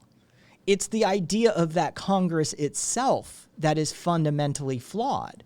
And so what we need to do is educate the populace as to the fact that there are alternatives. And there are many people, I mean, numbering, like I said, we are in the 9-digit territory. Like, we're in the hundreds of millions territory of people that understand this on a global scale, that have utilized these organizing principles and are still using them to this day. The Zapatista autonomous municipalities are still going. I mean, they're right on our southern border. They're still running just fine, despite all of the influence from the cartels, from the Mexican government, from the United States, from God knows the CIA probably. All of that shit is constantly pushing on them, and they're still doing fairly well. So these organizing principles actually work, and it's just a matter of teaching them to people and then moving that needle. and it's just a game of inches. It's all it is. It's a game of inches. And that's what I'm doing right now. So we're just moving that needle a little bit.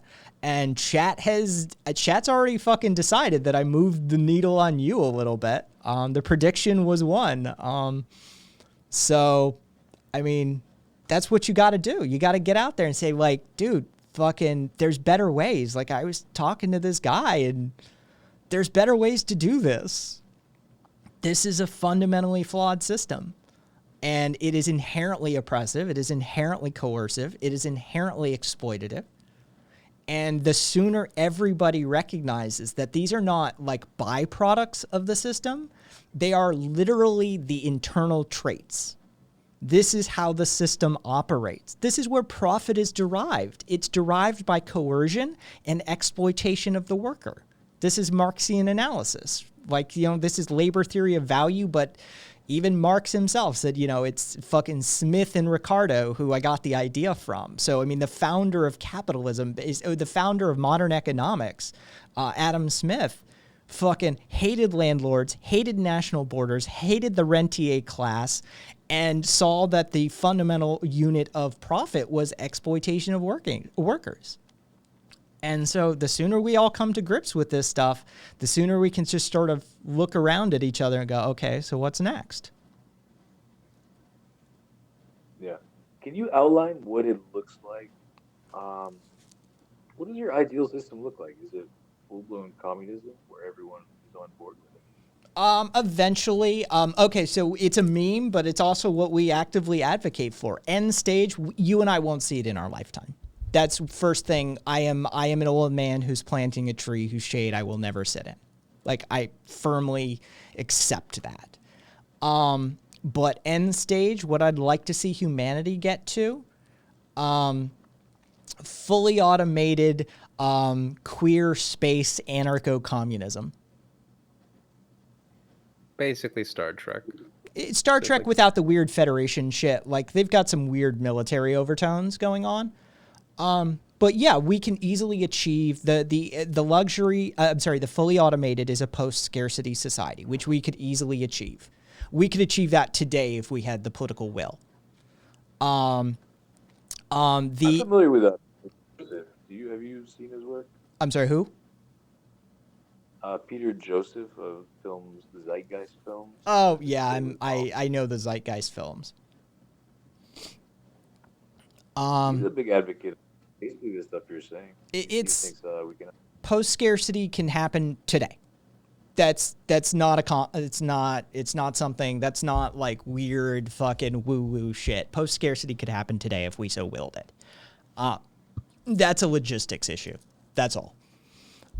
So fully automated, done.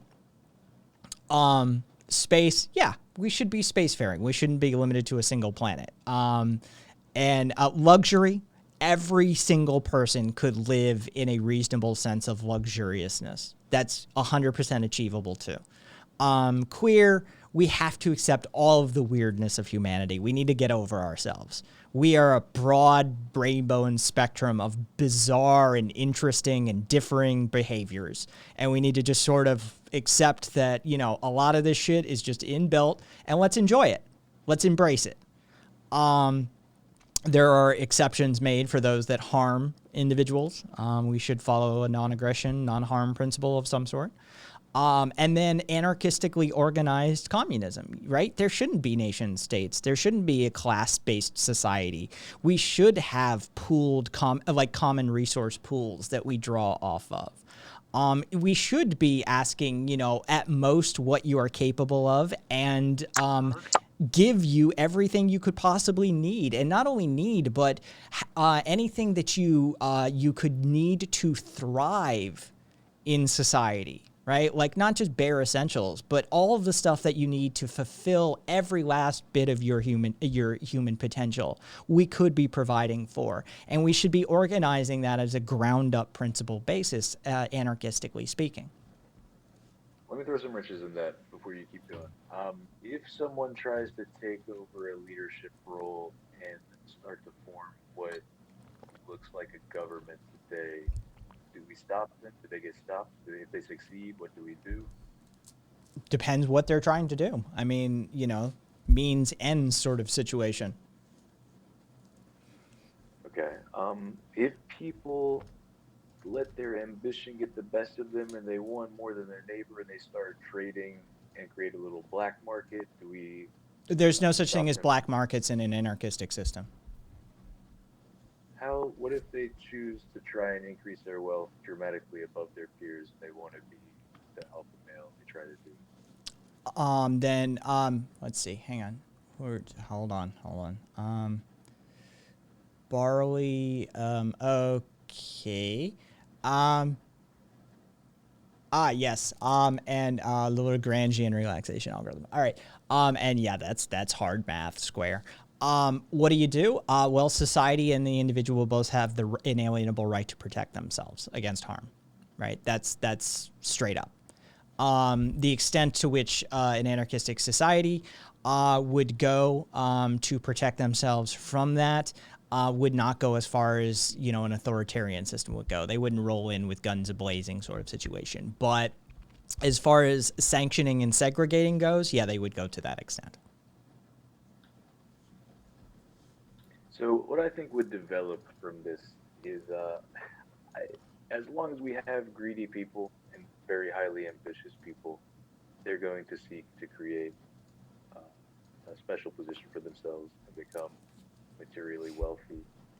And I think you might see, one, they could just branch off. Maybe you divide America in half, and half is socialist, communistic, and the other keeps embracing the capitalistic model. And those two systems compete with each other. Except capitalism has been shown. I can give you an example of where this has happened. The anarchistic Republic of Kospaya. Definitely a microcosmic example, not a massive nation full of 100 million people. But it was created as a land dispute between the Papal States and one of the states of Italy at the time. They both drew their borders. They left out this chunk of land in the middle where the river split, and they neither wanted to claim it. The inhabitants of the land actually claimed it for themselves, declared sovereignty. And as a result of this, the anarchistic Republic of Kospaya was founded.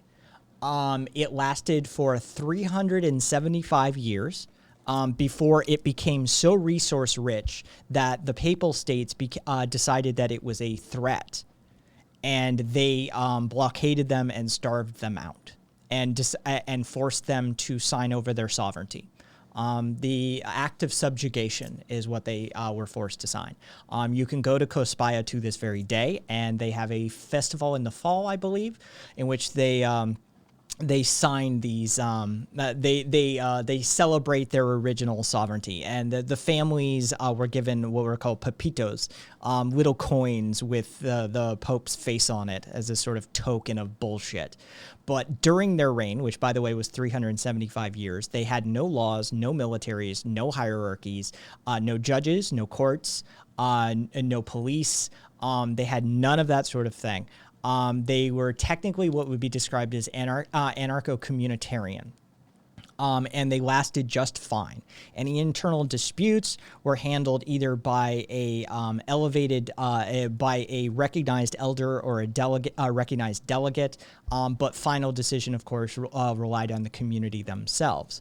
But in that time, they became so resource rich that they became a threat to the Papal States. And when the Jewish people were being oppressed and persecuted by the papacy in the Papal States, the Jews fled to Kospaya and took up residence there because they knew they were welcome there, because the anarchists didn't give a shit about them. So this is a classic example of what happens. Inevitably, that which capitalism covets will do well under an anarchistically organized society. They will exceed what the capitalistic model can do. And so as a result, they will covet it and they will use forceful means. And so then I need to point you to somebody like Nestor Makhno, who organized the Ukrainian Black Army, under anarchistic principles as to how you're going to end up having to deal with that sort of thing. This is, and Hermit Munster says this is why you have to remove the capitalistic framework. By force? By making it obsolete and teaching people that it's inherently unuseful. Hey, Frackle. Nice day to abolish the police. I mean, this is what I see happening. My two favorite words on the lens throughout which I see the world, I think economy and competition and equality or lack thereof. Competition is a byproduct of nation-state status and capitalism. We have a very skewed and perverted view of what is competition due to our societal influences. Well, I would say that example you just gave of the capitalism, essentially, capitalistic societies came in and swallowed them because they are so thirsty and they always want more and they are so competitive. And that is so pervasive in the world. They're a cancer. That this I'm talking about. Yeah, I mean, I think that's a good way to describe it in a lot of ways. They're a cancer, and so we need to treat it as such. You have to fight the cancer with your own cancer, I think, and only the most savage, competitive entity, organization, ideology will conquer the other. That's except it's okay. So I once said to my chat that it's not the job of the anarchist to tear down society. Society's doing that on its own. We don't need to tear down capitalism. Capitalism's eating itself. There's no need to introduce any like hyper competitor to this situation. It is imploding. And this is what Marxian critiques were about, is that this end stage of capitalism inherently turns inwardly and it starts consuming itself. And that's what you're seeing. The elimination of the middle class, the tightening of worker, the fact that wages haven't come up since the 70s, but inflation continues, the creation of the debt society, this sort of thing. Yes. Like this is what late stage, end stage capitalism looks like. It consumes itself. If I can just outline what I think is going to happen, I mean, here's my prediction. I agree that this stage is coming to an end, and some kind of, I mean, traditionally, you might have seen something like a jubilee where debt is abolished and you can start fresh and people start the whole process over again of the buildup of wealth. What I see coming is our current monetary system is on a clock, and it will be obsolete in due time, and we see cryptocurrency gaining a lot of traction right now. I think inevitably we're going to see various governments embrace that cryptocurrency model. They want to be able to track all your transactions. Cash is going to slowly fade away and disappear, and governments are going to use cryptocurrency to track every movement. You talk about the police state as one of the arms of oppression. I think that we are definitely going to see that. I think, but that doesn't resolve the Marxian critiques and the pressures inherent within that system. That doesn't actually do anything to resolve the inequities and inadequacies of the economic model under capitalism. The pressures that capitalism are experiencing still wouldn't be fixed by that. Yeah, it may just put the boot on the neck and all those problems persist, but people are powerless to rise up against it. That's hilarious, Square. Love it. I mean, centralized digital currency, as Estimate, puts it, we've already sort of gone there, right? What is it? 4% of currency is actually physical currency. It's already happened for all intents and purposes. I would argue that we've already seen that transition occur. And the fact of the matter is that the system is still collapsing inwardly upon itself. In your system, would it be would we still have internet and electricity and all the companies that we have currently? Would that be used cryptocurrency, or would you have you wouldn't need a currency like that. That's under that sort of system, you would use like a common resource pool, and things like internet would just be public goods. water, food, housing, internet, those sorts of things would just be part and parcel of being a human being. If you have some people that choose not to work and some people who are very hard workers and personally very productive and overseeing the automation and whatnot, do you reward the people who work very hard? No. There's no need to. That's the thing. Especially entering the stage of automation that we're entering, it's how much busy work are we doing right now? A lot. A lot, right? Like probably a double-digit percentage, right? Like we're probably something like 15 to 20% of our economy is busy work. That's the truth of the matter. Astamites who's I'd say 98%. Yes, Bullshit Jobs is a really good book. For those of that you haven't read it. And so, like, how will you stop your neighbor from wanting to work harder to earn more to give his family more? This is what we talk about a mind captured by the system, right? This is that sort of thing. Like, it's impossible for people to envision how this could even operate because they've been propagandized from literally day one. It is inherently difficult for people to grasp this. If a system was capable of providing all of these sorts of luxury items for you already, you would have an entirely different experience growing up. You would have an entirely different outlook on the world as it stands. And sure, go ahead. I think so.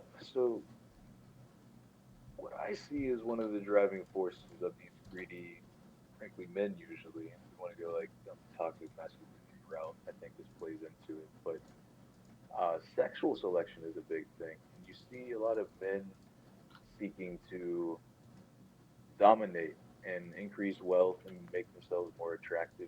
I mean, that alpha male instinct. Well, okay, so one, let's not use the alpha male term because the guy who's the origin of the alpha male term has fucking spent the rest of his life trying to get people to understand that he was wrong and they have misunderstood him. So let's just tiptoe around that term. That competitive instinct of men, and I think as you see testosterone increase in any individual man, his competitiveness will go up, but there's that impulse to... I mean, you say everyone could have their own slice of the pie and live in a fairly luxurious environment. Some men are highly ambitious, and that will not be enough. And they will. I mean, the capitalist system facilitates their entrepreneurial instinct. Well, they can then redirect that into something else more healthful to the society, right? Wait, tell me how would they make themselves more attractive to mates, which is how I think. Imagine somebody who's contributed more to their society. Think of a valued elder, right? Like think of that sort of thing. That's somebody who is wise, who has contributed to their family and their society. Somebody who has been there when people need them, who is always willing to help, fix a shingled roof or whatever you need. They've always been there. That would be the person who would be valued by that society. There's more healthful ways for them to exhibit that behavior, to chase that sort of behavior within that framework. Yeah, it's very hard to envision this post-scarcity society. Which it would change. It would fundamentally, and see, this is the sort of thing. Corsini Encyclopedia of Psychology, Volume 2, page 811. Yeah, I've had to do that a few times in my day. Basically, there's two meta-analyses that start on page 811, and they're meta-analyses of global studies on empathetic responses in human beings. Basically, the long and short of it is human beings experience empathetic responses in two dimensions. One, depth. How much empathy do you feel? And then distance. At what distance do you experience an empathetic response? Your friends, your family, your community, your state, your country, the world, that sort of thing, right? So what they found in those two studies is that societies that are hyper individualistic exhibit lower rates of empathetic distance response. The depth seems to be individualized. It's upbringing, it's genetics, it's experiences, it's that sort of thing. It's the whole kit and caboodle. But your society's influence, the emphasis that society places upon whether it's the individual, lower or decreases the distance at which you can experience an empathetic response, and a more communitarian society actually increases the distance at which you experience an empathetic response. So we can begin to postulate possible outcomes of what a society like this would look like and the impact it would have on the human psyche. You would start to see a more empathetic response from your populace. You would see people actually care more about their community. So there's this sort of feedback loop, but a positive one instead.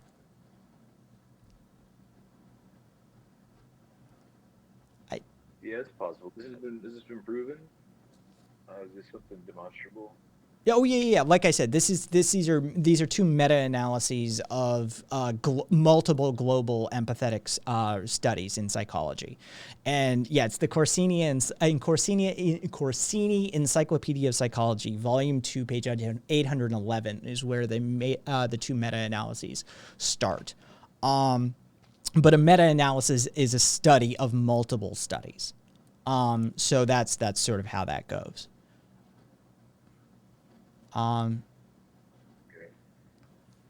You bring up some good points. I will check out your essay, I think, and just kind of mull over. I gotta go. Yeah, here, I'll put them both in chat really quickly. I got to spell it correctly first. And then there's tent poles. So there's syndicalism, which is what I would say is like we could probably get people to anarcho-syndicalism. And then the tent poles one is what we're facing. Like, what are the pushbacks from society? What's preventing that progress? Nope. Oh, well. I'm thinking the invite ran out. No, it's just the invite is good for 30 minutes. That sort of thing. Yeah. Which third essay? Because just go to my writing section. I mean, that's. I would say he's earned himself a perma invite. All right. Let me issue one. Hang on. One use, 30 minutes. Generate copy. Let me get there quickly. Okay, I need that. Neanderthal. Permanent invite. Welcome. There you go. Neanderthal. Yeah, no. Neanderthal, I sent you a Discord invite to the community proper. It will not expire on you. Welcome, you fucking socialist. Devil Boy won that prediction. I think y'all are a little happy to jump in there. So apparently, Iradonaut, what was your question? I'm sorry, I was actually engaged. Like, sorry. You did a speech. Yeah, like I had to speechify, like fucking speechification. Yeah, boy. There was a moment there where we were cruising higher than Prime. Wait, what? Oh, really? Yeah, we were higher than Prime for a little bit. He's sucked off some of them though. I keep fucking telling you, dude. You gotta. I don't know what you have to do. Take a Xanax beforehand. Just fucking. Fucking Zanny up and go on Prime. Well, that's what I'm fucking saying, dog. It's not like he deserves you sober. All right, so here's what we're gonna do. for those of you that stuck in and stuck around, you know, for those of you who were here for last night, it was fucking 7 hours and 45 minutes. It was a long, I don't know what Graber was. I'm sorry, Wolf. It was a long stream. So I'm going to sort of check out a little bit early. I think we did a lot of good work on this stream in the 4 hours that we were on air. So I think what we're going to do is I decided this earlier. So for those of you that don't know, kaisthings.com, K-A-I-S things.com is my website. You can catch all of the VODs, replays, essays, photography, whatever I'm fucking doing is going up on my website. Know that. What we're going to do is we're going to raid over to the Obscure Curio. Curio is my favorite dive bar. He is what I describe as a vaudevillian entertainer. And so we're going to jump over there and drop some views on Curio. Yeah, Curio's hilarious. Everybody just stick in for Curio. He's a good decompression after some political shit. So take care. I hope you're as well as you can be. Ace, Cat, and Nertandertal. Thank you for sticking it out. And we fucking, you know, we converted one, I think. So, and Devil Boy, good on you for winning the prediction. Holy shit. Either way, I'll catch you guys tomorrow. Tomorrow's the 11:30 p.m. show. So I'll catch you guys then. Catch you later. There we go. Holy